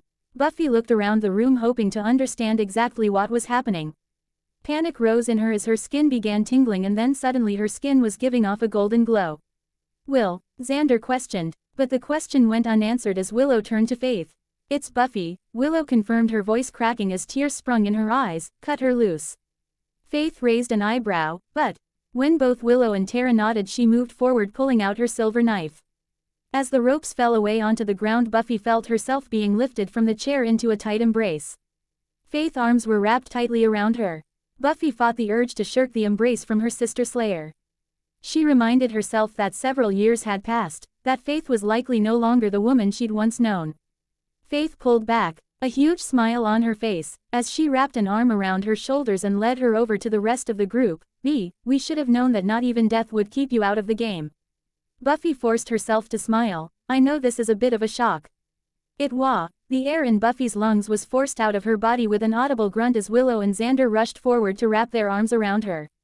Buffy wobbled on her feet, but they held her up and tightly against them. And for that moment, being back didn't feel like the worst thing, but she should have known that feeling was never meant to last. Buffy cringed as Anya's voice broke through the group. Do you know how you're back? She hated that she was about to dump the weight of the world back into their laps. This is going to sound like crazy person talk, but I'm pretty sure a group of angels brought me back, Buffy continued despite the echoes of shock that flooded the room. Isham, their leader, too. LD me, I was brought back because the end of days was upon us and that a great battle was coming. Angels, like fluffy wings and halos? Anya questioned skeptically, at the same time Willow questioned with a worried whisper. The end of days, that's what they said, Buffy answered, noting the fear filling most of their eyes. Guess you've got your answers, Wills, Xander mused, but no one including himself laughed. It's the end of the world. Well, it isn't surprising. The big guys upstairs would only pull out B for something seriously serious, Faith quickly replied, looking the most unbought. Harried by the news of a looming apocalypse, we knew something big was brewing. All the weird demons suddenly appearing. I'm just glad to have a two-slayer advantage again. Fate's right, Willow declared. No longer present was the fear. Instead she wore her famed resolve face. You're here and I would rather bask in the wonderfulness of having you back than dwell on what's coming. Willow looked around, quickly earning nods from Xander and the others. How about we get you back to the house? Tara offered, noticing the flashes of panic that continuously flickered in Buffy's eyes. Yeah, Buffy forced herself to smile. That'd be nice. We'll figure out the hellmouthy bussiness in the morning, Willow agreed. The longer Buffy sat in the backseat of Willow and Tara's car, she began to feel more and more nervous as they turned toward what was once her childhood home. Buffy knew she shouldn't have been surprised that Tara had quickly sensed her nervousness and spoke up softly to break the silence of the car. Your room became our guest room, so it's going to look a little different. In the morning, we can get the room more situated for you. We still have a lot of your things, but there were some things that Dawn took with her, Tara informed her. Where is Dawn? Buffy questioned, trying to focus on Tara and clear the overwhelming fog attempting to fill her head. She wouldn't break down again, she couldn't. She's in her 3rd year at Columbia, Tara answered with a proud smile. She's been doing so well, Buffy, Willow continued proudly. It took some time, but she's been thriving. Buffy winced at the reminder of exactly how much time had passed and all the things she'd missed. She remembered how much she and Dawn had been struggling after the death of their mother. She couldn't help but wonder if she'd survived the battle with glory, if Dawn would have been able to do so well. Before Buffy's dark thoughts could fully overwhelm her, Willow announced her arrival as they pulled into the driveway. Are you ready? Tara glanced at her with a comforting smile. Yeah, Buffy answered as she plastered a brave smile onto her face and exited the car. As they walked into the house, despite having been there already, Buffy still looked around cautiously as she took in all of the changes that she hadn't noticed in her brief visit a few days before. I think I should call Dawn, Willow informed her as she stepped into the living room behind Buffy. Would you want to talk to her? Buffy's breath hitched and quickly Tara's comforting voice interceded. Buffy, it's okay if you don't. I'm sure none of this is easy for you. It's okay if you'd rather not try to discuss this over the phone. Buffy nodded, some tears filling her eyes. I think that might be best. I don't know exactly what to say and, honestly, I'm a little tired. Do you think I could head up to bed? Of course, Buffy, Tara nodded kindly. Let's get you something to sleep in. I'm Sir. Dawn has plenty of things to choose from, she told her as she led Buffy up the stairs. Buffy stopped about halfway up the stairs. Will. Where is Giles? He went back to England. I'll call him right after I call Dawn. Willow offered reassuringly. Thank you, Buffy replied awkwardly. You get some sleep, Willow smiled. We'll get everything sorted in the morning. Buffy gave her a tight smile before she restarted her journey up the stairs towards her old bedroom. Buffy laid in her old bed, staring at the ceiling. Much of the room's furniture had been hers, but the shelves now contained books and trinkets from Willow and Tara's life together rather than the keepsakes of Buffy's childhood. After Tara had made sure she had the things she needed, pajamas from Dawn's room and a toothbrush, she'd left Buffy alone. Buffy had appreciated Tara's gentle, soft kindness. No judgment had entered her eyes as she'd helped her. There'd only been understanding. She made Buffy feel like anything she was feeling was okay. But now that she was alone and everything felt wrong, she could hear Willow and Tara talking. Most of it was mumbled, but she'd heard that Dawn was going to be coming home and that Willow had left a message for Giles. Buffy turned in her bed, placing a pillow over her head in an attempt to will herself to sleep, but her body refused giving up after several minutes. With a huff she went back to staring at the ceiling. Tara and Willow had gone to bed a while ago. She'd faked being asleep when she'd heard Willow tell Tara she was just going to peek in on Buffy as they'd passed her room. After Willow had closed the door, Buffy had gone back to looking at the ceiling, and now she didn't know how long she'd been laying there.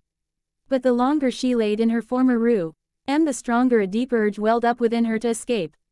Buffy stopped resisting. She pulled herself silently from her bed and quickly dressed in the clothes she'd left at the foot of the bed.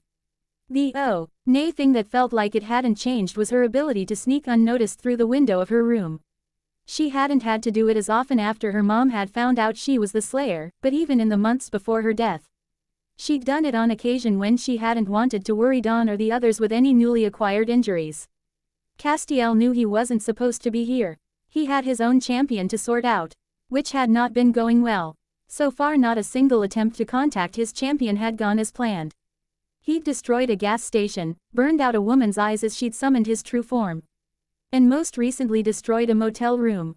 Yet through all of that, he'd worried about Buffy, but he hadn't interfered with his brethren responsible for her. His orders had kept him away. It had been hard to keep himself focused on his own champion when he'd heard the others talking about Buffy's reluctance to get involved. Thankfully, Benjamin had reached out and listened to his words when he advised giving her some time. He didn't always understand much about humans or their lives on Earth. His newest champion highlighted just how little he understood it all, but he knew one thing for certain. Buffy always did the right thing. She just needed time to resettle into the very world that had moved on without her after she'd given everything to save it. The relief he'd felt when Benjamin had once again reached out, this time to report that she'd gone back to her friends, had been immense. It had inspired him to once again reach out to his own champion, but once again with a vessel his champion had been unable to listen to his voice. Now that he inhabited his new vessel, Jimmy Novak, Castiel knew he should be seeking out his champion. He'd be able to talk to Dean Winchester and explain his resurrection and mission, but when he'd sensed the true depths of her pain, he'd given up all thoughts of his own champion as he made his way to her. Yet as he watched her standing in front of her own grave, her soul calling out, he stood back, reluctant to approach. Buffy wasn't really sure how she'd ended up here, but here she was standing at the foot of her own grave. Sta. Ring at her headstone, "She saved the world a lot," she read. Buffy huffed as she whispered to herself, "And now I'm back to do it all again." Suddenly a familiar feeling pulled at her senses, but she couldn't quite place it. She looked around, but nothing seemed out of place, but she knew to trust her instincts as she called out into the darkness, "Who's there?" Castiel knew he couldn't stay hidden any longer. With a flap of his wings he appeared next to her with a simple, "Hello, Buffy. You're one of them, aren't you?" Buffy tensed for a moment until she was struck with a feeling of familiarity, but it was fuzzy. "Did I know you?" she questioned before clarifying, "You know, up there. I was assigned to you in heaven," Castiel confirmed. He noticed how Buffy shivered at his words and he continued, "I'd hoped you wouldn't have to return, but once God commanded." Tears welled in Buffy's eyes. How was her being back God's will? Even if it was, how did that make it any better? Anger once again began to course through Buffy's body, and that makes all of this somehow okay. "No, I imagine it wouldn't," Castiel admitted quietly. "What if I can't be that anymore?" Buffy questioned, pointing at her the words inscribed on her tombstone. The look of endless pain behind her eyes spurred Castiel to continue with an honest confession, "Your being here is a cruel act of righteous intention, but I see you, Buffy Summers. Your soul is bruised, but it still shines brighter than any other I've seen." He paused, he wanted to say more, but he'd felt it. He was being summoned via the mark he'd left on his champion. He couldn't ignore this, his own mission was too important, and without another word he disappeared. Buffy heard only a flutter of wings and the angel who'd been standing beside her was gone. Tears continued to stream down her face because she knew he was right. She was hurt, angry, and confused, but she'd stop whatever was threatening this world. Not because it was the will of God, but because the lives of those that she loved depended on her to stop it. As she turned away from her own grave, Buffy's tears gave way to laughter as she realized that once again as she'd doubted her own calling she was comforted by a dark-haired man in a long coat. "What is it with me and cryptic men?" she questioned out loud. She shook her head as she continued back to her childhood home. Dean stared at the destruction around him. His mind raced in panic. A mix of terror from hell, but mostly his worry for Sam. Something had pulled him from hell, and from the look of the circle of fallen trees it wasn't anything good. While he wasn't sure who else could have done it, he just hoped it wasn't his brother's doing. The deal had been clear. Sam would die if they found a way to go back on the deal he'd made to save him. Dean took a breath. He couldn't focus on all that now. He needed to figure out where he was. The sun had risen higher, which made it easier to see. His grave had clearly resided deep in the woods, but the ring of fallen trees made it easier to see through those left standing at the outer edge. To the north he could see what looked like a small two-lane highway. "It's a start," he mumbled to himself. As he stepped away from his grave, he looked back at it once more and shuddered. He was grateful to no longer be in hell, but he just hoped it hadn't cost Sammy his own life. It hadn't taken Dean long to reach the road, but unfortunately there wasn't anything nearby to point him in either direction of the long stretch of highway. He turned left, deciding west was his best bet. The sun rose and the temperature grew hotter. Sweat clung to his skin as the sun beat down on his neck. He'd already been walking for over an hour without any sign that he was getting closer to civilization. Not even a single car had passed him. So he continued walking, shedding his flannel and tying it around his waist. It's been at least another hour when Dean had spotted T.'s small roadside service station in the distance. Despite his body's protest, he picked up the pace. As he entered the parking lot he noticed there didn't seem to be anyone around, which raised his suspicions. But as he continued to closely observe his surroundings, there was nothing. As he approached the building he noticed the closed sign on the door. As he got closer he noticed the note, family event. Closing Thursday after 8 a.m. Will be open again Monday at 6 a.m. Dean knocked anyway, calling out in a hoarse voice to see if anyone was there. When no one appeared he took the shirt from around his waist to wrap around his fist before punching out the lower window near the door's handle. He looked around cautiously as he entered, making sure the noise of the window breaking hadn't alerted anyone of his presence. But the store remained silently empty. As he closed the door behind him, his eyes fell on the cooler along the wall that held several bottles of water. The cool air felt wonderful on his skin as he opened the door. He quickly grabbed a bottle, twisting the cap off as he brought it to his mouth. The cold water soothed his aching throat and cooled his overheated body. He gulped until the whole bottle was gone. He reached into the cooler once again and grabbed another bottle to carry with him as he made his way around the store toward the bathroom wanting to rinse off the sweat and dirt that clung to his face. A newspaper stand caught his eye as he made his way to the back of the store. He picked up the paper. It was dated Thursday, September 18, 2008. September, he questioned aloud. He didn't understand how that could be right. According to the paper he'd been gone for only 4 months, but it had felt so much longer. He winced as a sudden flash of him being on Alistar's hooks rushed to the forefront of his mind. He shook his head, looking around, refocusing himself on getting cleaned up. After he'd washed his face and cleaned up his bloodied and bruised knuckles, Dean couldn't help but look in the mirror. He looked like himself. He pulled up his shirt. There were no signs of the claw marks the hellhounds had inflicted as they tore him to shreds. He didn't understand how it was possible. As he lowered his shirt he felt a sharp pain on his left shoulder. He lifted his sleeve. Pain rolled through his arm as he uncovered the bright red handprint that was seared into his shoulder. He stared at the burn, trying to remember how he'd gotten it, but there was nothing. He took a breath as he pushed himself a little harder, but as flashes of hell once again flooded his mind he stopped. Dean left the bathroom and made his way back to the counter in order to grab a plastic bag. He walked around the store gathering food and drinks until he came to the magazine rack. His eyes were immediately drawn to the copy of Busty Asian Beauties. Score, he thought to himself as he picked up the magazine. He flicked through a few pages smiling appreciatively before he put the magazine in his bag. Dean made his way back to the counter over to the register. He looked over the buttons he pressed the no sale then the cash button and was rewarded with a ding as the drawer popped open. Snapping with success he pulled the drawer open. There wasn't much for cash, but he took the bills and quarters from the register. As he closed the drawer the TV behind him suddenly turned on and the loud static sounds filled the store. Dean's brows furrowed as he turned toward the TV. He slowly moved to press the off button, but as soon as he turned it off, the radio on the counter turned on. It was playing country music, but the music could barely be heard under the high squealing sounds of the radio as if it was being tuned. Before Dean could investigate, the TV behind him turned on once more. Dean glanced around before he kicked himself back into gear. Leaving his bag on the counter, he pocketed the bills and went back into the store's shelves looking for salt. He pulled the container of salt off the shelf as he popped off the lid before moving to the nearest window and began laying a salt line. But as he poured the salt he noticed the high-pitched sound of the radio getting louder and louder. He glanced back before getting back to work on the salt until pain shot through his ears and the ringing of the high-pitched noise intensified. As he winced in pain he dropped the salt to cover his ears as he curled in pain. The windows close to him suddenly shattered. He fell to the floor before picking himself up as he tried to rush to the door.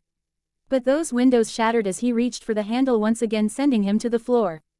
The ringing continued for several more seconds, but then it stopped. Dean picked his head up looking around cautiously as glass fell off of him. He winced as several pieces stuck to his arms and hands as he picked himself up. He brushed the pieces away, picking out a few as well as moved back to the counter to get his bag before making his way outside to the payphone. Dean dialed several of Sam's numbers, but all came up empty. The lines had been disconnected. He only had a few quarters left. Deciding that if he couldn't get Sam he'd try Bobby. Yeah, Bobby answered. Dean sighed with relief. Bobby?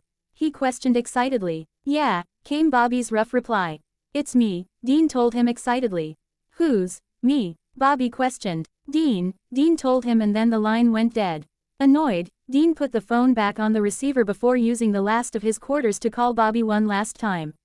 Who is this? Bobby's cold and angry voice immediately came across the line. Bobby, listen to me, Dean tried, but Bobby cut him off.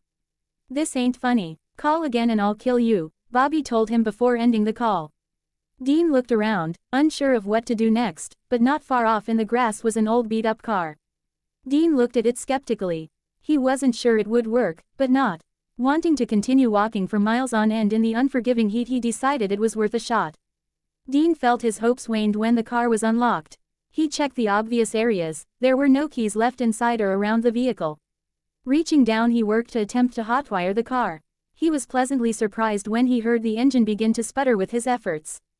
Come on, he read to himself several times as he tried to get the car to start. When the engine groaned to a start, he let out a victorious yes as he twisted the wires together. He moved himself into the car, slamming the door closed. Dean had pushed the vehicle as hard as it could go, but still the drive had taken him most of the day. While luck had been enough on his side that the car he'd stolen had a full tank of gas by the time he arrived at Bobby's, the vehicle's gauge read empty and the car's engine was beginning to sputter. He only made it about halfway up the drive before the car gave its last groan and stalled. Unconcerned, Dean exited the car and began sprinting toward the house. As he reached the porch, he slowed down. Walking up the steps, he paused for a moment, bracing himself for Bobby's reaction. He took a breath and then firmly knocked on the door. Dean smiled, a mix of relief and joy, as Bobby opened the door. Surprise, he deadpanned as he watched the look of disbelief and shock grow on Bobby's face. I don't, Bobby whispered as he began to back away, but his eyes remained laser-focused on Dean. Yeah, me neither, Dean told him as he cautiously stepped into the house, but here I am. Dean confirmed with a shrug. They stared at each other in a moment of silence, but then Bobby's face hardened as he grabbed the silver knife that sat on the cabinet across from the door and aimed in towards Dean's face. Whoa, Dean called out as he dodged and grabbed Bobby's arm. They wrestled as Dean pulled Bobby's arm behind his back. Dean was careful not to hurt him, but he maintained a grip strong enough to keep himself from getting stabbed. As Bobby continued to struggle, Dean was both impressed and annoyed with Bobby's strength. He sometimes forgot just how good of a hunter Bobby was. Bobby, Dean pleaded as Bobby punched him in the face, sending him stumbling away. Bobby, it's me. Dean insisted as he turned back to face Bobby. My ass, Bobby seethed as he stepped forward with the knife. Whoa, whoa, whoa, Dean pleaded as he put a chair from the kitchen table between them, holding up one of his hands before bluttering out anything he could think of that might convince Bobby it was really him. Your name is Robert Steven Singer. You became a hunter after a demon possessed your wife. You're about the closest thing I have to a father. Dean watched Bobby hopefully as Bobby's face softened. Bobby. It's me, Dean assured him as he stood up, pushing the chair aside as Bobby walked slowly toward him. As Bobby lowered the knife and reached out to touch his shoulder, Dean relaxed, smiling confidently. But that was when Bobby swung the knife up again. Fuck, Dean cursed at himself for letting his guard down. Bobby was the most cautious hunter when it came to dealing with people with possible possessions. Bobby, please, Dean pleaded as Dean once again was forced to wrestle for control of the knife. I'm not a shapeshifter, Dean argued as he got a hold of the knife, pushing Bobby away from him. Then you're a revenant, Bobby accused as he started to make a move towards him, but stopped as Dean held up the knife. All right, Dean conceded briefly, hoping to pause the struggle. Look. If I was either, could I do this with a silver knife? Dean questioned, bring the knife against his forearm. He hesitated for a moment, taking a deep breath, preparing himself for the pain as he dragged the blade across his arm in a thin line, holding out his arm so Bobby could see the blood oozing normally from the wound. Dean, Bobby questioned in stunned disbelief. Dean's body shook with relief. That's what I've been trying to tell you. Dean lowered the knife, setting it on the kitchen table beside him as he stepped toward Bobby. Bobby was nearly in tears. By the time Dean reached him and he pulled Dean in for a firm hug. It's good to see you, boy, Bobby told him, hugging him just a bit tighter before releasing him. Yeah, you too, Bobby, Dean smiled as he stepped back, squeezing Bobby's shoulder, thankful to be back with part of his family. I don't understand. How did you bust out? Bobby questioned. I don't know, Dean answered honestly, I woke up in a pine box and holy water splashed across his face, stopping him mid-sentence. Dean sighed, spitting out the holy water that had filled his mouth before opening his eyes to meet Bobby's. I'm not a demon either. You know. Sorry, Bobby shrugged with a faint smile, can't be too careful. Dean laughed as Bobby reached for a towel, chucking it at him so he could dry off. Let's have a seat, Bobby told him as he turned, leading him back into his study. As Dean dried himself off, he smiled. The fact that Bobby had turned his back toward him meant that he believed him. He trusted that he was really himself.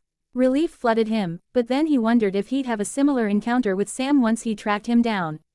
Dean tossed the towel back onto the kitchen counter as he made his way into Bobby's study. This don't make a lick of sense. Bobby sat behind his desk as Dean entered the room. I mean, your chest was in ribbons, your insides were slop, and you've been buried for 4 months. Even if you somehow slipped out of hell and back into your meat suit. I know, Dean agreed, I should look like a thriller video reject. What exactly do you remember? Bobby questioned as he tried to wrap his mind around what could have happened. Not much, Dean lied. I remember being a hellhound's chew toy. Then it was lights out. Next thing I coming to 6 feet under. Dean took a breath before he continued. Once I got out, I found a fill-up spot and gathered my bearings. I tried contacting Sam before I called you. But, his numbers aren't working. He's not. He's alive, as far as I know. Bobby answered. Good, Dean sighed with relief, but then the rest Bobby's words struck him. Wait, what do you mean, as far as you know? I haven't talked to him for months, Bobby admitted. But before could continue, Dean cut him off. You're kidding, you just let him go off by himself. Dean's disapproval was clear as he paced in front of the desk. He was dead set on it. Bobby countered, crossing his arms across his chest as a look of disapproval settled onto his face. Dean ignored the warning of Bobby's tensed stance. Bobby, you should have been looking after him. I tired, Bobby told him firmly, as he met Dean's eyes with a stern look. These last months haven't been exactly easy, you know. For him or me, he emphasized, we had to watch you die and then bury you. The pain of the last few months rang through his voice. An image of Sam's body on the cabin bed flashed before his eyes. He remembered the feelings of loss. He backed down with an understanding nod before shifting the conversation. Why did you bury me anyway? I wanted you salted and burned. The usuals drill, but Sam wouldn't have it, Bobby explained, accepting Dean's apology as he relaxed back into his chair. Well, I'm glad he won that one, Dean smirked as he looked over his body.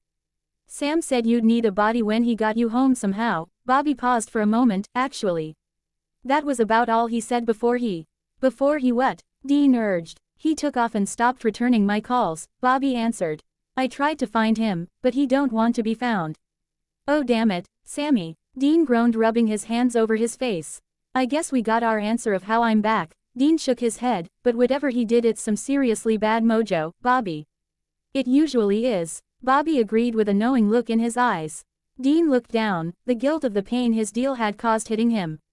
He quickly shook it away. You should have seen the grave site. It was like a nuke went off, Dean explained. Then there was this force or presence. I don't know what it was, but it blew past me at that fill-up joint. There are some resurrection rituals that after being successfully performed actually create a demonic life form, Bobby explained, but the people who can perform that level of magic aren't the kind of people you just stumble across. You've got to seek them out. Yeah, well, I'm guessing he did, because look at this. Dean shrugged off his shirt before rolling up his sleeve to show Bobby the handprint burned on his shoulder. What in the hell? Bobby stood from his seat, moving closer to full examine the mark. It's like a demon yanked me out or something, Dean supposed as he lowered his sleeve before continuing. Whatever it was, it means we need to find Sam and figure out what he's got himself mixed up in. Well, like I said, I haven't heard from him in months, and now that his numbers are disconnected, he's not going to be easy to track down, Bobby surmised as he moved to sit behind his desk. I think it best if I start looking into the rituals he could have used.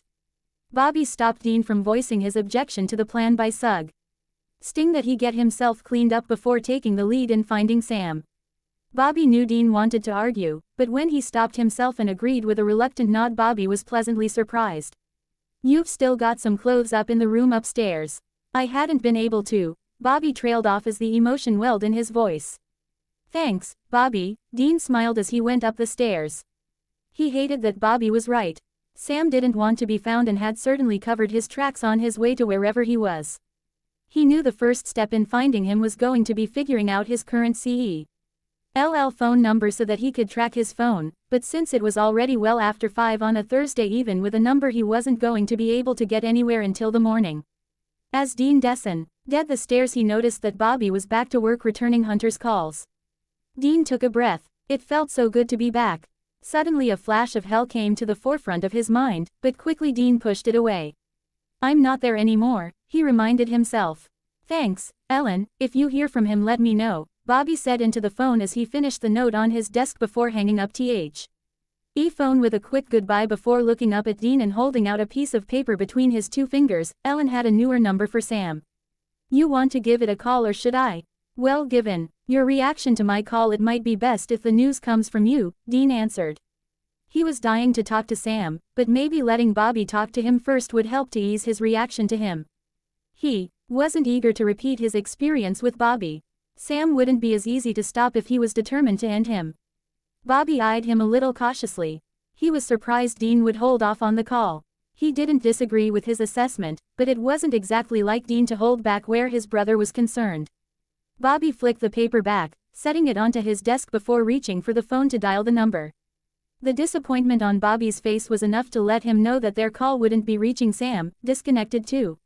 No, it went straight to voicemail, and if it's him, he doesn't have his voicemail set up. Bobby explained. Better for dodging calls, but at least we have a working number. If we don't hear from him by the morning, I'll call the company and get them to turn on the GPS. Dean told Bobby as he flopped down onto the couch. Bobby watched him with a careful eye. You're taking this all in stride. Dean met Bobby's concerned eyes, but evaded the silent questions by asking one of his own. Are you going to tell me why it looks like a liquor store in here?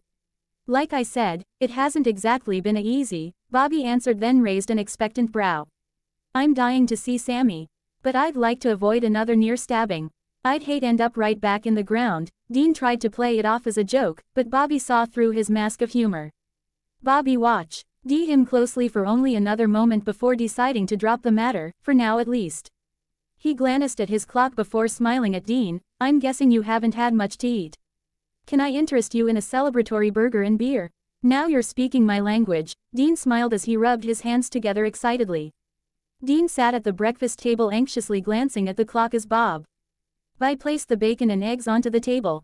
Eat and then you can call, Bobby told him as he took his own seat at the table. Dean and Bobby ate in relative silence, neither quite sure what to say to the other. They'd talked over dinner last night, catching up with the cases Bobby had been working or helping with. Now there wasn't much else to say without diving deep, a chick flick type conversatio. And neither were exactly interested in that. Thanks, Bobby, that was great, Dean told him as he cleared their now empty plates from the table, putting them into the sink before heading over to the kitchen's wall phone as Bobby headed back to his desk. How'd you know he'd use that name? Bobby questioned as Dean came into the study. Wedge Antilles is pretty specific. Dean chuckled, a cocky smirk taking over his face. You kiddin' me? What don't I know about that kid? When all he received back was an annoyed shake of Bobby's head, he continued, mind if I borrow your computer? They activated the GPS tracking. Of course, Bobby answered, as he stood off to the side, allowing Dean to take the chair in front of the computer. As Dean navigated to the ARC mobile website, Bobby questioned, will it work if his phone is off? No, but it will show me where it was last, and if he turns it back on it will update then, Dean answered as the map appeared on the computer screen. Sam's in Pontiac, Illinois. Right near where you were planted, Bobby states, drawing the connect. More importantly, it's right where I popped up. Hell of a coincidence, don't you think? Dean questioned before he moved on to searching the local stays and printing off the list. Yeah, but it don't quite make sense, Bobby reasoned. If he was bringing you back, why wouldn't he be waiting? And why would he turn off his phone? Bobby questioned, trying to work through Dean's theory. I'm hoping he's just laying low cause he knows I'm pissed, Dean answered as he stood from the desk's chair taking the paper from the printer. But like you said, the types that can work this kind of mojo aren't exactly the friendliest types. Maybe he's in over his head and couldn't be waiting. Good point, Bobby agreed. Well, the car's loaded, you gotta go bag. Quote, yeah, packed it last night, Dean answered, heading for the stairs to retrieve his bag. You up for driving? I'm gonna call around and see if I can figure out where he's staying. The two had driven most of the 8-hour drive in silence, but now that they'd arrived at the Astoria Hotel, Bobby broke the silence. You ready? Yeah, let's go see what Sam has to say for himself. Dean opened the car door and exited the vehicle. Bobby sighed. Tonight was going to be rough. He shook his head and exited his car, following Dean into the lobby. Which room did you say he was in again? Bobby questioned as Dean moved toward the elevator. 207, Dean answered, pressing the elevator's call button. Dean noticed the hotel was nicer than the typical Roach motels they usually stayed in. Sam had always asked to stay in nicer places, but Dean had always argued against the cost. He couldn't yet tell if he was happy that his brother had been finding his own way, or annoyed that he was disregarding everything he'd been taught. As the elevator dinged, signaling their arrival on the second floor, Dean took a deep breath. Bobby and Dean walked down the hall, quickly finding the room. Dean glanced at Bobby briefly before pounding on the door. When the door opened to a brunette in her underwear, Dean was surprised. Before he could say anything, she was questioning him. So where is it? Dean and Bobby looked at each other confused before looking back at the woman at the door. Where's what? The pizza. Her annoyance was clear as she accused, why exactly? Does it take two guys to poorly deliver? Dean raised his hand in apology. Hey, I think we just got the wrong room. He'd been about to apologize for disturbing her when Sam walked into the room. Hey, He stopped mid-question when he saw who was at the door. Sam couldn't believe his eyes. Standing at his door was Dean and Bobby. He blinked twice, looking harder at Dean, unable to wrap his mind around what exactly could be standing at his door. He glanced over to Bobby. He hadn't yet said anything, but he didn't seem worried. Sam pulled at his senses. The only demonic presence was Ruby. Hey, yeah, Sammy, Dean smirked, hoping it would reassure his brother it was him. Sam began breathing deeply, and as Ruby stepped aside, allowing Dean to enter the room. When the Dean look-alike was in striking distance, Sam rushed it, pulling a silver knife from his belt as he pinned the thing against the wall. He was about to thrust his knife into Dean, when his arm was stalled not only by Dean, but by Bobby grabbing his arm from behind. What are you? Sam bellowed, struggling to get away from Bobby, who was forcing him back. Like you didn't do this. Dean shouted back accusingly. Do what? Sam yelled as he attempted to push forward, but he was once again stopped by Bobby. It's him, Sam. It's really him, Bobby repeated, hoping to soothe Sam's rage. Sam relaxed into Bobby's hold. But, how? Sam questioned as he struggled to get his breath. I know it's a shock. Dean moved slowly toward him, but I look fantastic, huh? He joked with a hopeful smile. Sam lunged forward, this time not to attack, but to wrap his brother in a bone-crunching hug. Dean grunted at the slight discomfort, but returned the embrace with equal strength. He gripped his brother tighter as he felt Sam trying to hold back his tears, only releasing him when Sam started to pull back. So, are you two, like, together? A feminine voice drew the brothers' attention back to the woman who had opened the door. What? No, Sam quickly declared, a look of confusion crossing his face. No, he ended, firmly meeting the woman's eyes. Dean shot her a look of disgust. We're brothers. Oh, got it, I guess, she replied, confused as she watched the two men before her. Sam smiled awkwardly at her, but before he could say anything she spoke again. Look, I'm gonna go. Yeah, that's probably a good idea, Sam answered as she closed the door before she moved across the room toward her pile of clothes. Dean shot his brother a look of approval as she closed the bathroom door, but before he could voice it, Sam held up a hand, stopping him. Dean rolled his eyes at Sam's pointed look, but stayed quiet. Sam moved over to his bag, which sat on the dresser, shrugging on a button-up shirt as the bathroom door opened. Maybe we can do this again sometime, she asked as she walked toward the door, Sam following her. Sure, Sam agreed, opening the door with a tight smile. After stepping into the hallway, she turned around. Just on the other side of the door with a hopeful smile. So you'll call me? Sure thing, Kathy, Sam answered as he started to close the door. Christy, she corrected, uncomfortably. Right, Sam grimaced, closing the door as she turned away. Dean and Bobby watched him with disapproving eyes as he moved to sit on the bed in order to put on his boots. So what did it cost you? Dean questioned. The girl, Sam chuckled. I don't pay, Dean. That's not funny, Sam, Dean declared as he crossed his arms. I'm talking about bringing me back. You think I made a deal? Sam fired back with a glare. But it didn't hide the hurt in his eyes as Bobby continued the accusations. That's exactly what we think. Well, I didn't, Sam scoffed, but instead of meeting their disappointed stares he focused on lacing up his boots. Don't lie to me, Dean scolded, drawing Sam's attention back to him. I'm not lying. So what now? Dean took a step towards his brother. I'm off the hook and you're on. Is that it? You're some demon's bitch, now. You know I didn't want to be saved like this. Look, Dean, I wish I had done it all right, Sam declared, his voice serious. Dean lunged forward, grabbing Sam by his shirt. Now tell me the truth. Bobby stood, wondering if he was going to have to break the brothers apart again. Sam batted his brother's arms away. I tried everything. That's the truth, Sam declared.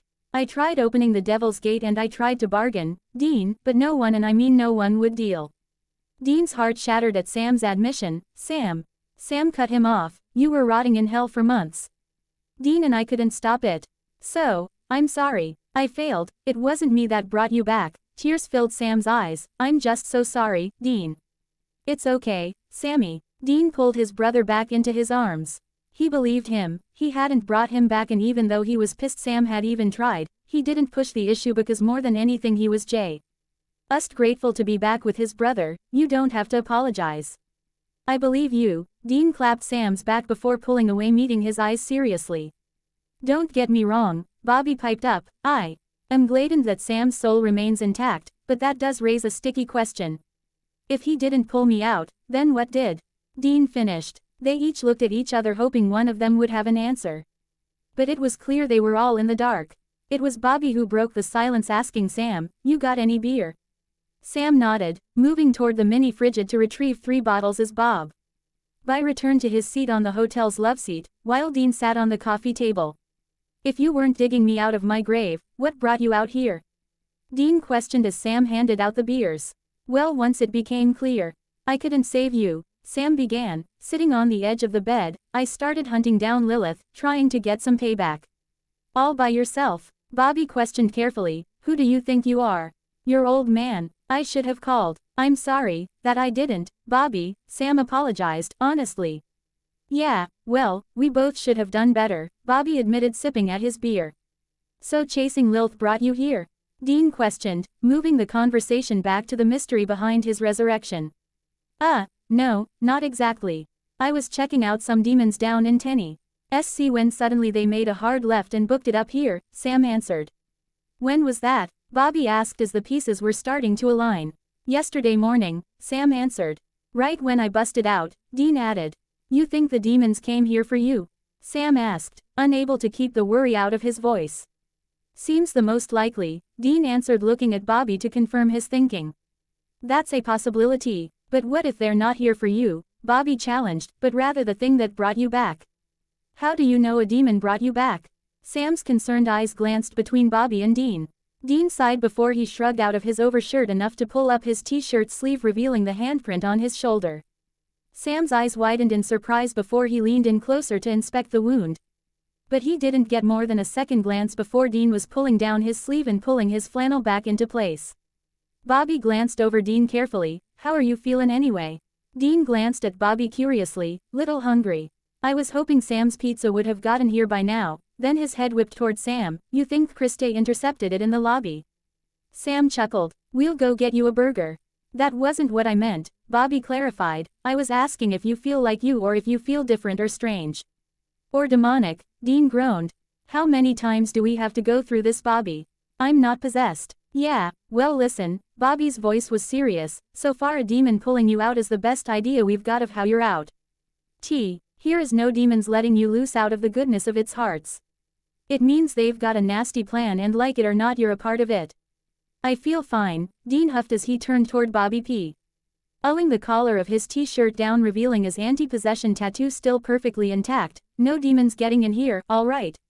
Okay, look, Sam attempted to ease the tension, we don't know what the plan is. It's clear we've got a shit pile of questions and no shovel. Let's stop assuming and do the research. You got any books? Dean questioned. Only a few standard ones. I'm not sure. They'll be too much help given the situation, Sam reasoned. I know a psychic. She's a few hours from here, but something this big might have sparked some chatter on the other side, Bobby offered, accepting Sam's plan for moving forward. Hell, yeah, it's worth a shot, Dean agreed. I'll be right back, Bobby stood, pulling out his cell phone as he left the room. Once the door closed, Dean stood to head toward the fridge. But Sam stopped him. I thought you might want this back. Sam reached into his shirt, pulling out the amulet he'd given to Dean nearly 2 decades prior. Thanks, Dean cleared his throat as Sam removed the necklace and handed it to him. I was wondering where that went. Dean, what was it like? Sam questioned as Dean slipped the necklace over his head. What, hell? Dean asked cautiously. Sam nodded and Dean took a deep breath. I don't know. I must have blacked it out. He met his brother's eyes and lied. I don't remember a damn thing.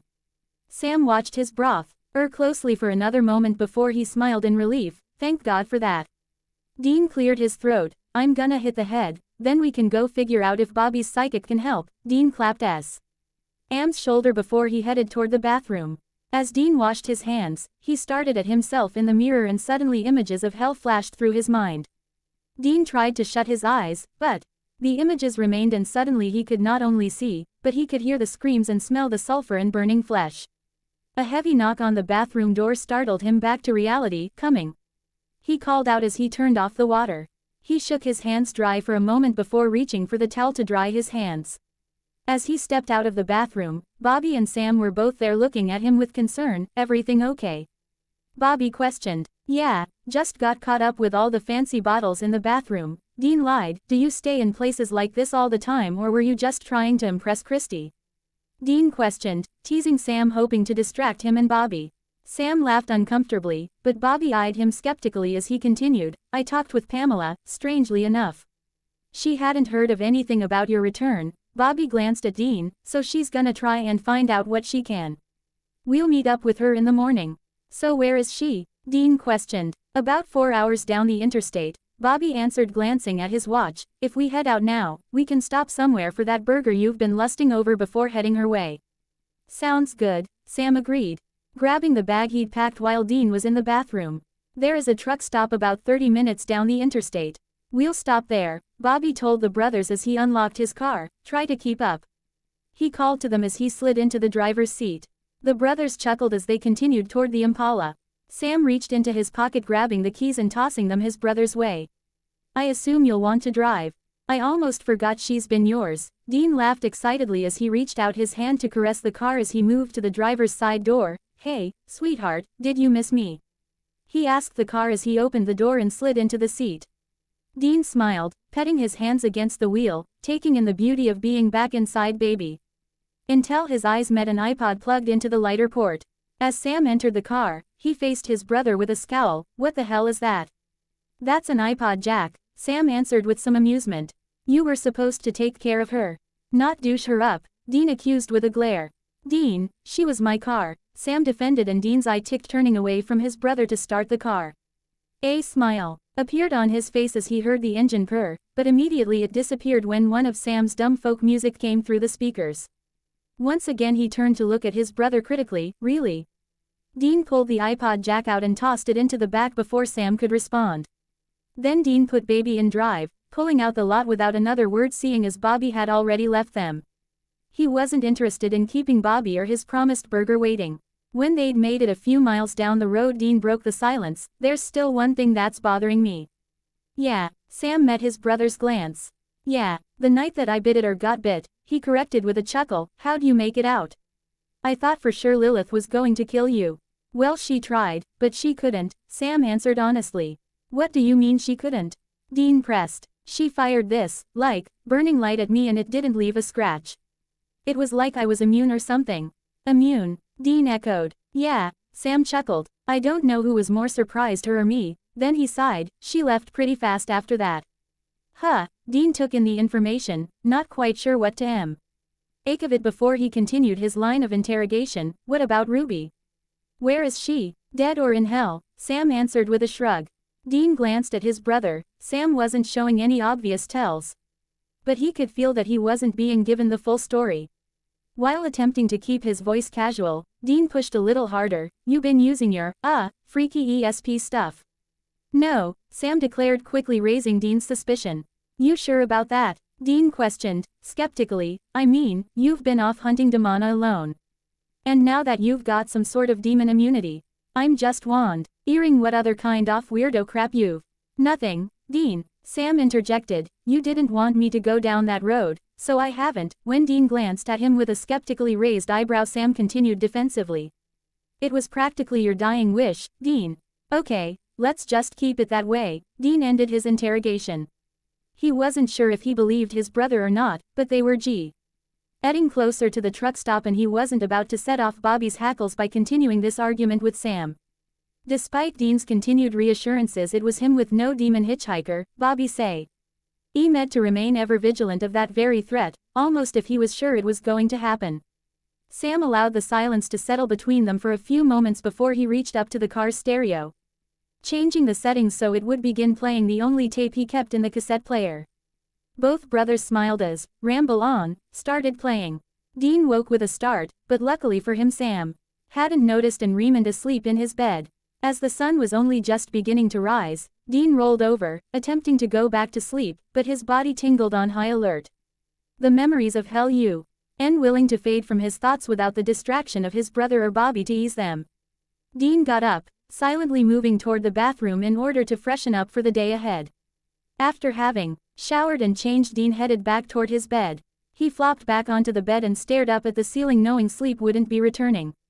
But luckily for him, Bobby was always an early risk. And still an impatient bastard, so he didn't have to wait long until his heavy knocking came through the adjoining door. Dean chuckled as Sam sprung awake. It's just Bobby. I'll get it. Sam grumbled at something as he pushed himself out of bed and towards the bathroom. Morning, sunshine, Bobby greeted him as Dean opened the door between the two rooms. Morning, Bobby, Dean greeted as he stepped back so Bobby could enter their room. Sam's just getting up. I'm sure he'll be pretty and ready to go in a few. Bobby nodded, curious eyes roaming over Dean. Dean wanted to shrink under his analyzing gaze, but he held his body straight. Bobby, he complained, when are you going to start trusting that it's me? I want to, but Dean. You being back, Bobby sighed, look, I'm happier than I ever imagined I would be again. But I can tell something's going on with you. If it's not possession. Bobby stopped as the bathroom door opened. Everything okay? Sam questioned as he walked out of the bathroom. Glancing between Bobby and Dean he could feel the continued strange tension between the two of them. Everything's fine, Dean answered. Bobby and I were just debating the merits of a greasy spoon breakfast. Sam looked between the two skeptically. He could tell something more was going on, but given he had secrets of his own, now wasn't the time to dig in. I could go for an egg white omelet. Still, Dean groaned, what exactly do you have against the whole egg?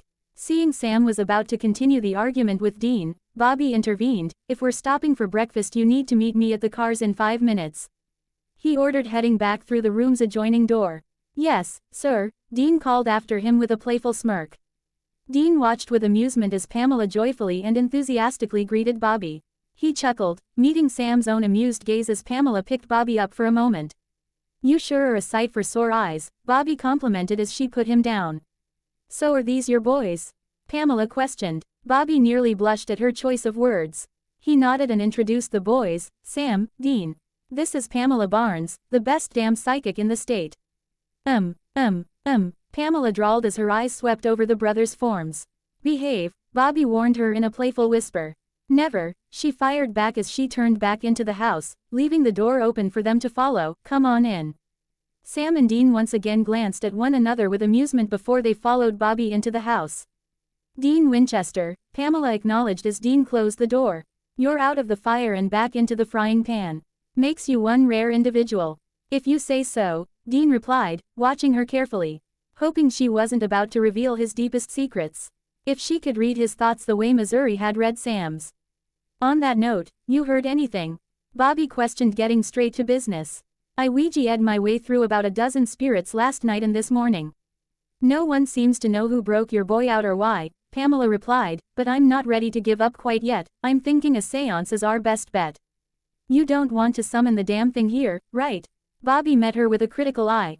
Pamela, like Dean, was sometimes rash and unafraid, but she wasn't usually downright stupid. No, Pamela reassured him with a chuckle. I just want to get a sneak peek at it. You know, like a crystal ball, without the crystal, she explained as she moved further into her home.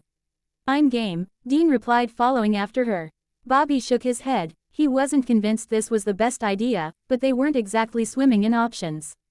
Dean watched as Bobby and Pamela went about setting up the room. His eyes were drawn to Pamela's lower back where she had a tattoo that read, "Jessie Forever." He smirked before drawing Sam's attention to the mark. "So who's G's?" Dean inquired, wiggling his eyebrows in Sam's direction. Pamela laughed as she stood. Turning to face him, "Well, it wasn't forever." "His loss," Dean flirted. "Might be your gain," she flirted back as she placed the candles on the table before heading out of the room to grab some other necessities. "Dude, I'm so in," Dean whispered enthusiastically. "She's going to eat you alive," Sam cautioned his brother. "Hey, I just got out of jail." "Bring it," Dean declared, raising his eyebrows suggestively. Neither of them heard her approach until she was right behind them. "You're invited, too, Grumpy," she winked at Sam as she walked around the table. "You are not invited," Dean declared, pointing seriously at his brother. Sam's laughter was interrupted by Bobby's stern voice. "All right, if you gossiping ladies are done, I'd actually like to get this started." They moved into the necessary spots around the table as Pamela lit the candles. Once everyone was seated, Pamela instructed them to link hands. Once Bobby, Sam, and Dean all linked hands, Pamela gripped Bobby's hand. But rather than reaching for Dean's, she slid her hand under the table. "I need to touch something out," Mystery Monster touched. "Whoa," Dean jerked back as her hand brushed his crotch. "He didn't touch me there." Pamela laughed. "My mistake."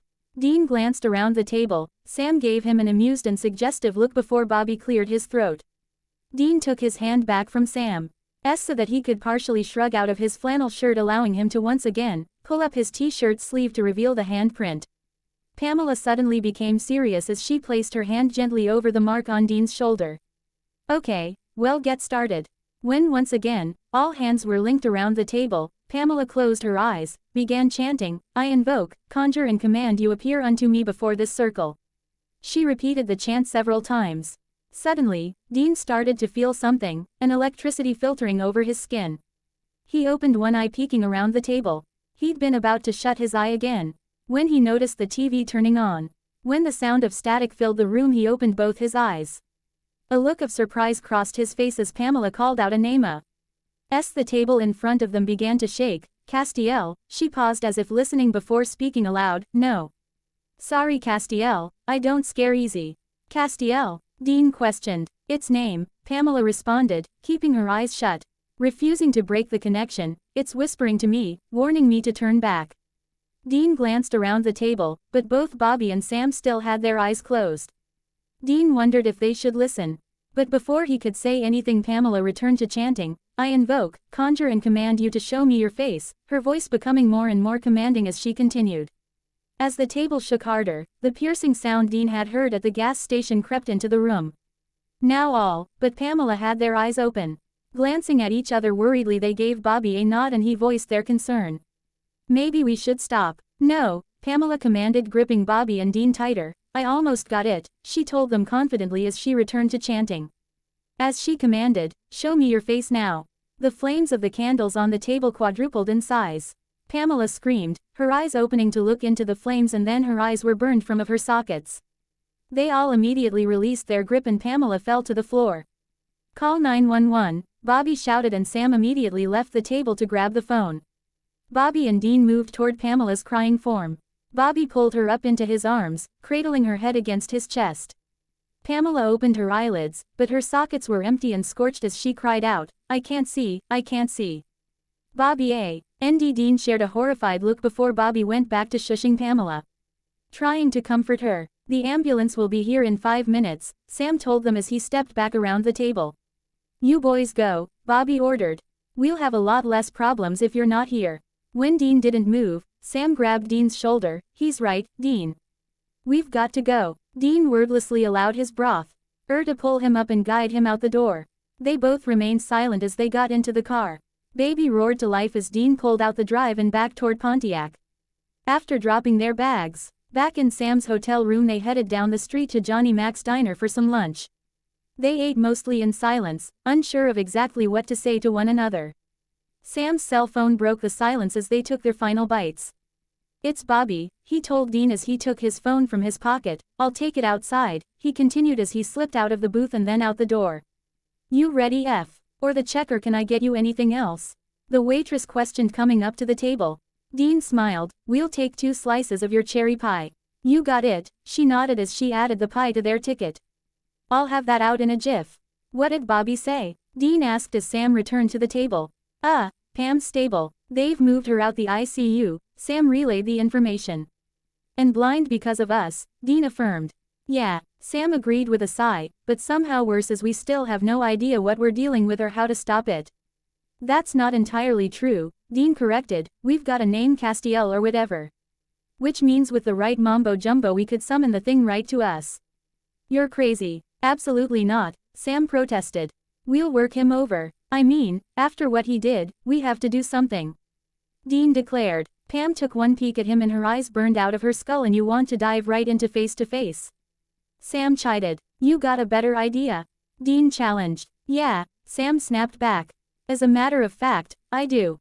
I followed some demons to town, right? When Dean nodded, Sam continued with his plan, so we go find them.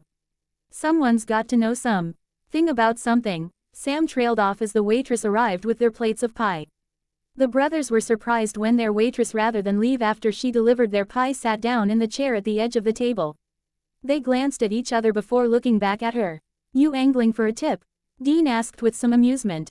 I'm sorry, I thought you were looking for us, the waitress smiled coldly as her eyes turned black.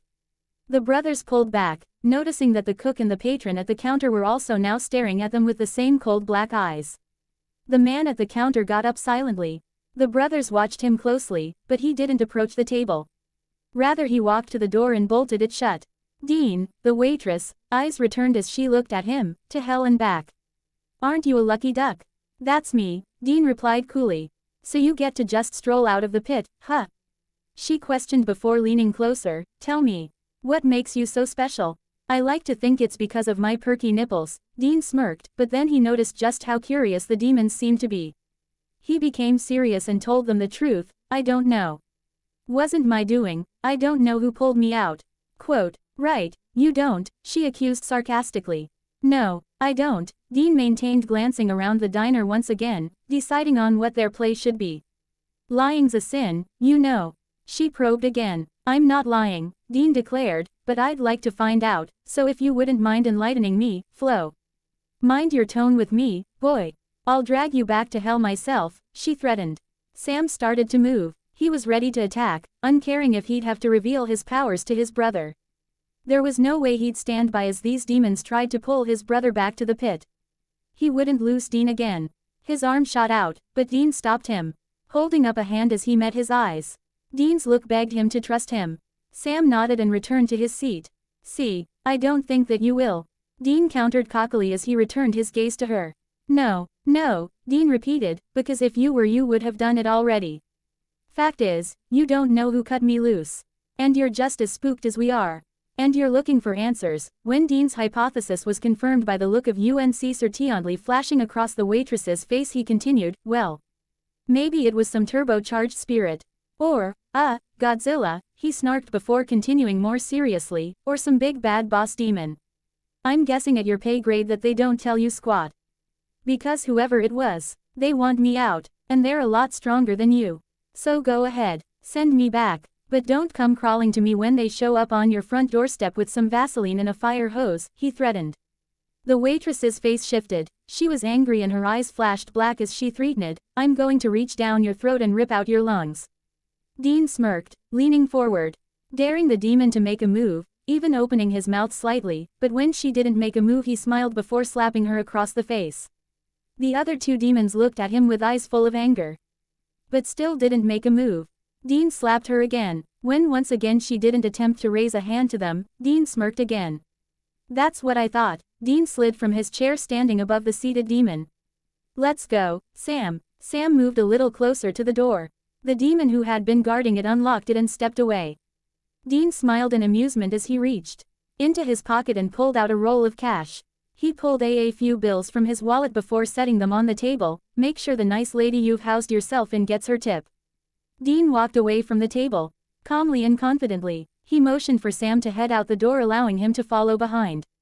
Once the door of the diner closed behind them, Sam and Dean both picked up their CE as they crossed the street and headed down the block towards the hotel.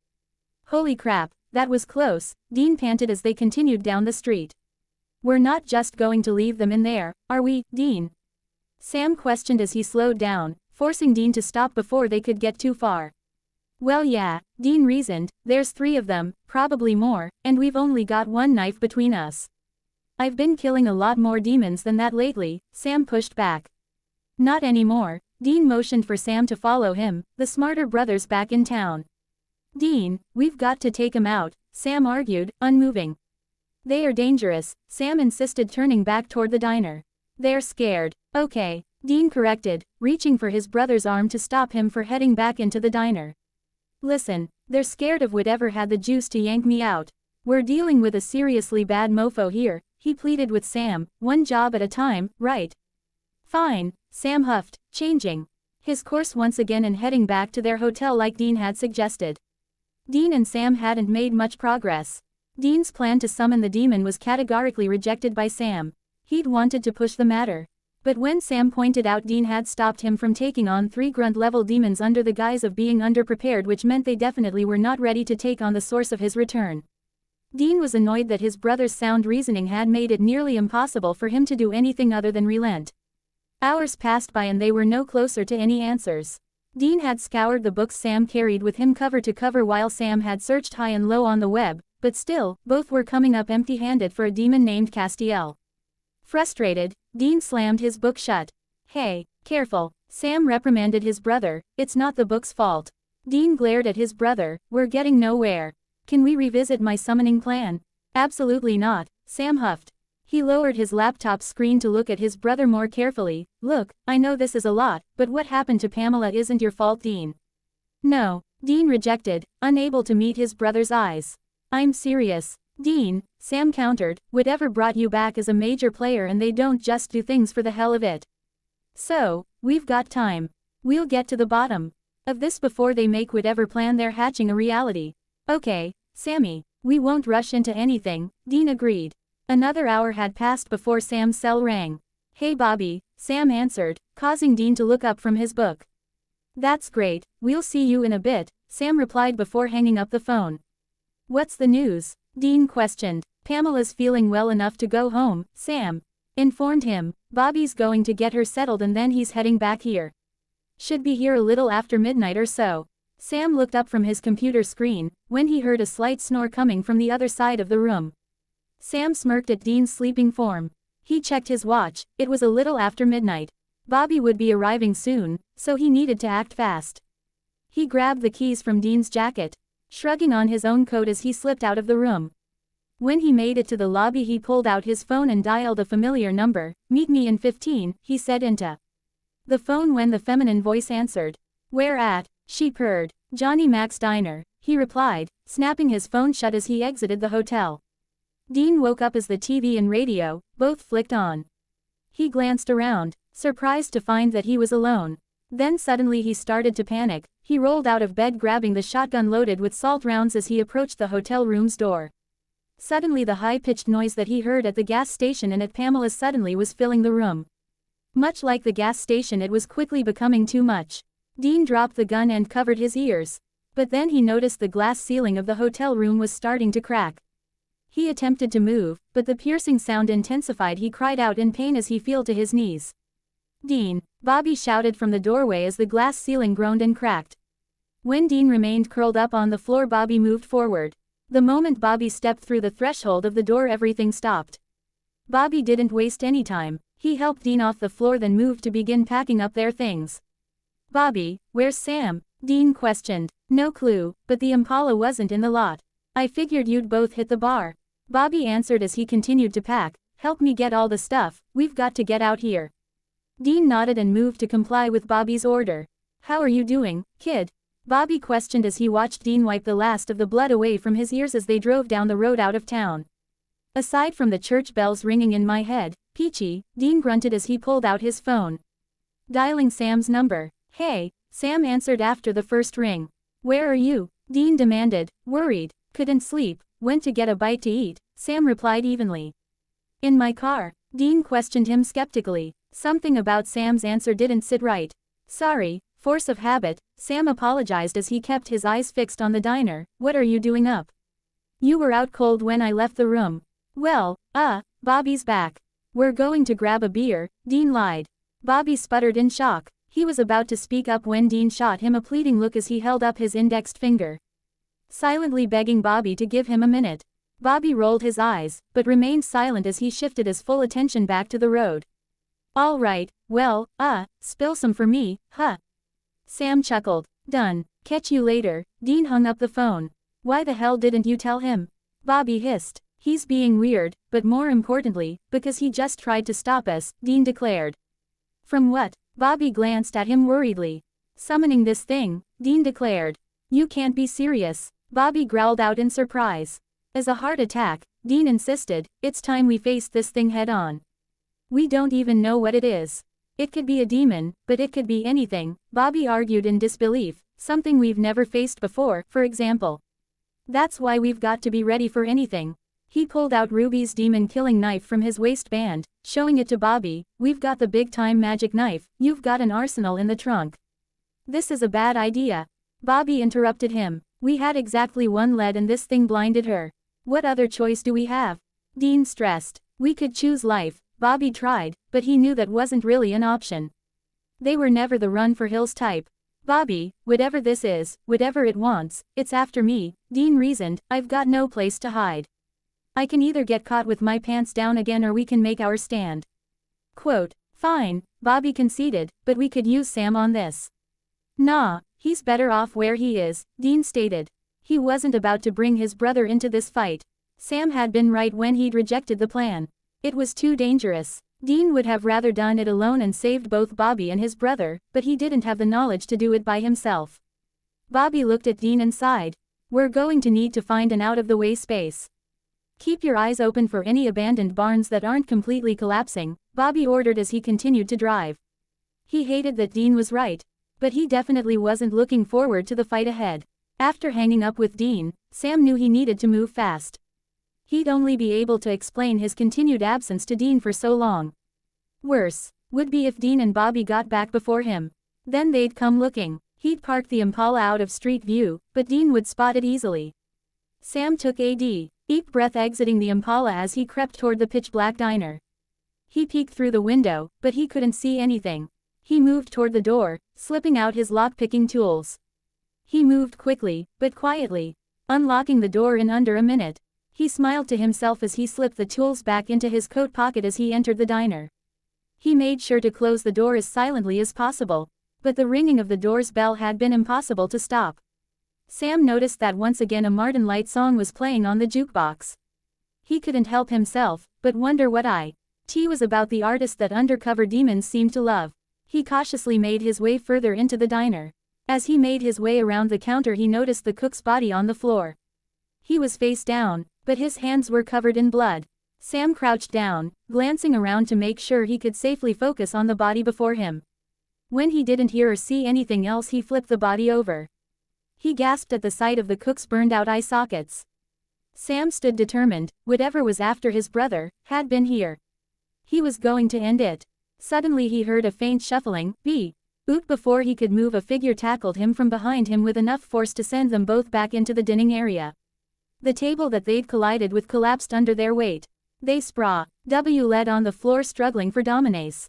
Neither really landing blows at first, but then the possessed waitress got the upper hand landing several punches to Sam's face. Sam felt dazed and if he didn't act quick he knew he was done for. It wasn't the best plan, but it was the best one he had. He gripped her head and brought it down into his own several times. It made his own head swim, but it gave him the advantage he needed to throw her off of him. He struggled to his feet, but he made it up in time to block several incoming blows. He landed a few punches before shoving her back. That was when he noticed that she too had empty, burned-out sockets. The blood was still trickling down her face. Your eyes, Sam gasped, holding his defensive position rather than advancing the fight. I can still smell your soul a mile away. The demon taunted, but didn't make a move to continue the fight. It was here. You saw it, Sam probed. When she remained quiet he asked again, this time a little more forcefully, what was it? It's the end, she laughed. It was strained and uneasy. We're dead. We're all dead. What did you see? Sam demanded. Go to hell, she sneered. Funny, Sam retorted, raising his hand. I was going to say the same thing to you. He closed his eyes, concentrating as his hand and arm began to shake with exertion. The demon suddenly began to choke and heave as the CK smoke cooled in its throat before being forced out like vomit. It cooled around the woman's feet until she collapsed within it. Then the black smoke was burned away as it was sent back into the pit.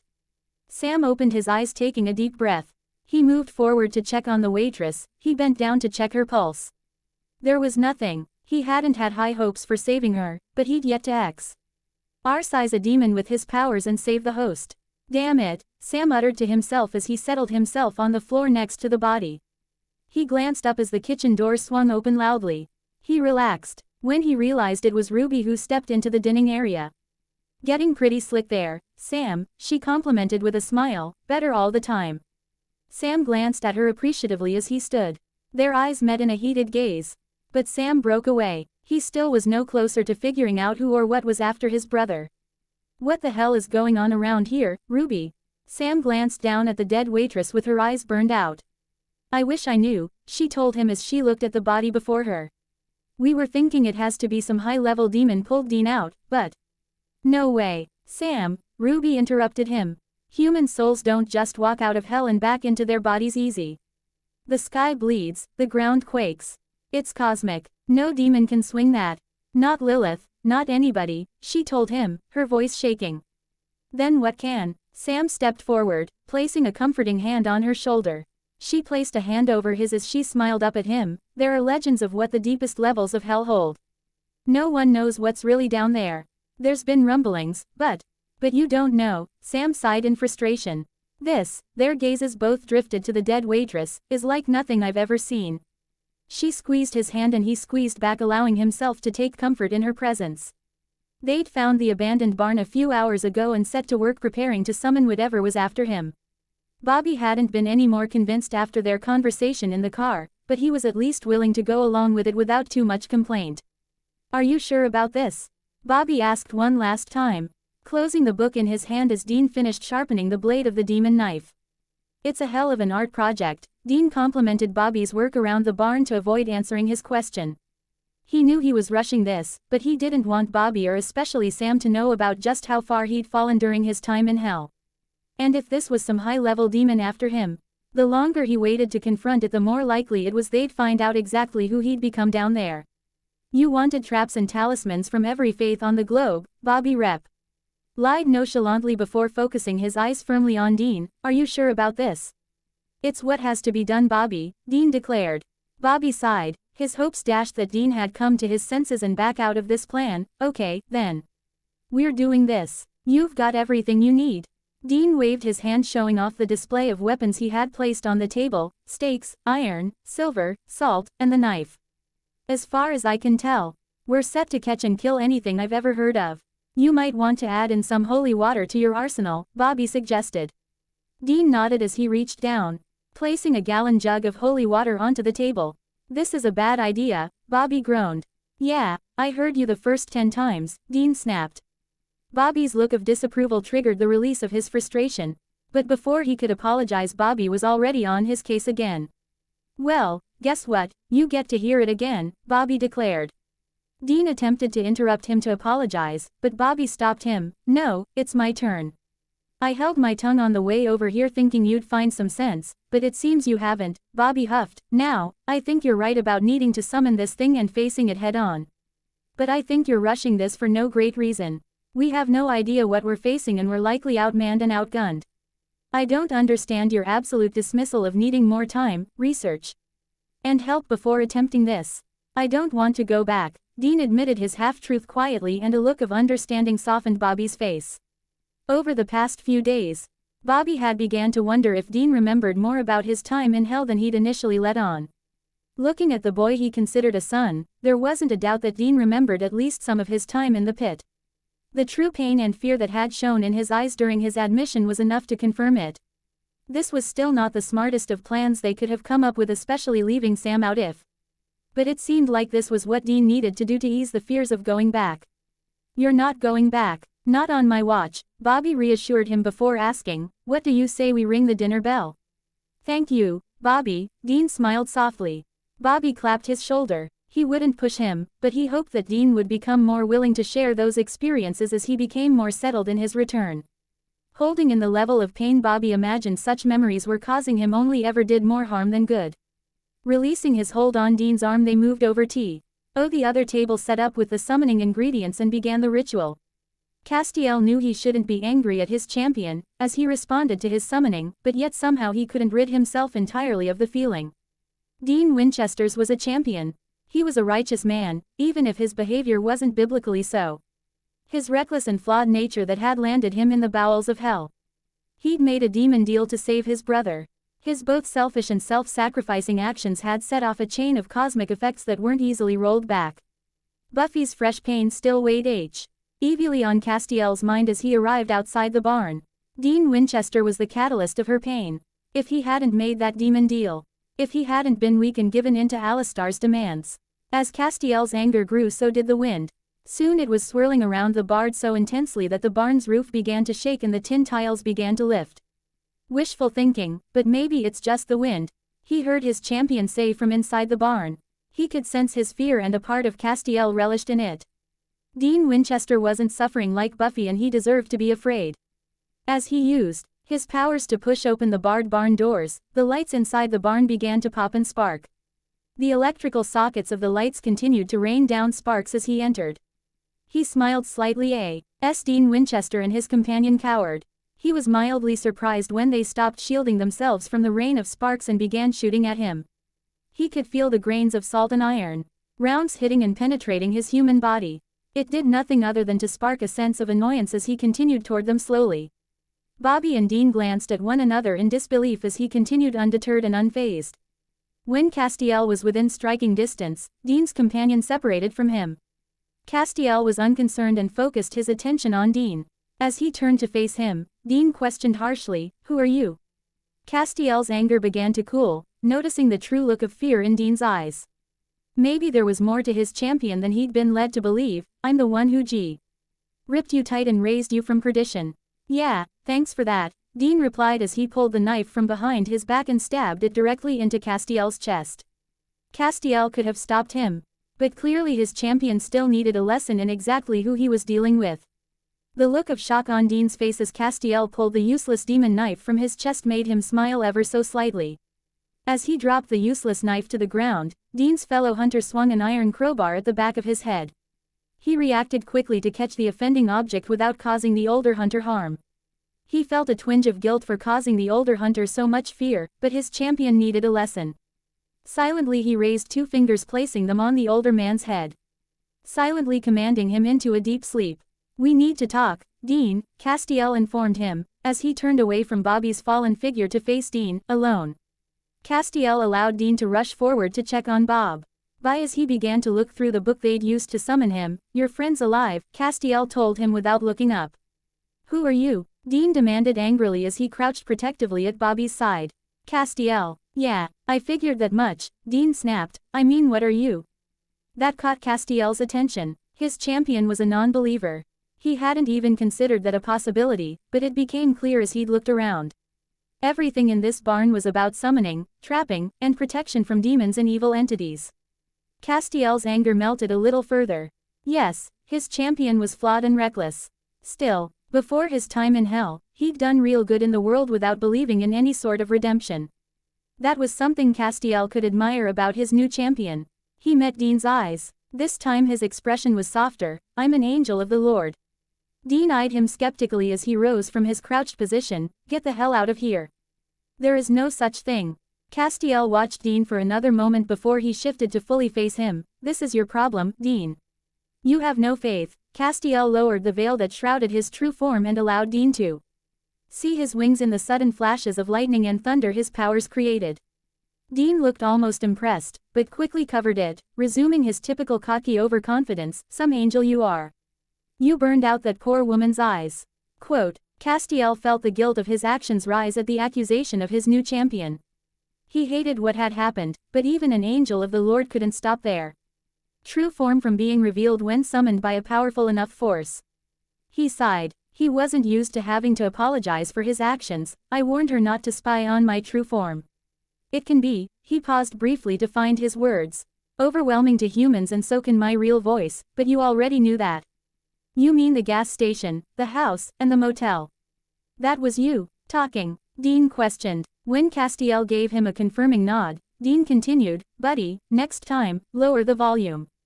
That was my mistake, Castiel admitted. Certain people, special people, can perceive my true visage. I thought you would be one of them. I was wrong. And what visage are you in now, huh? Dean sneered. Holy tax accountant.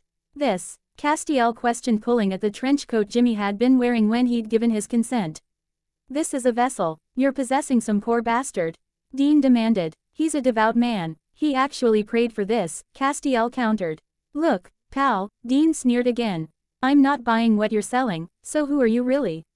Castiel was becoming frustrated with his champion, but he resisted his anger. Buffy had been stubborn about her role with his brethren, and maybe Dean Winchester needed, as she did, time and patience in order for him to accept his new destiny.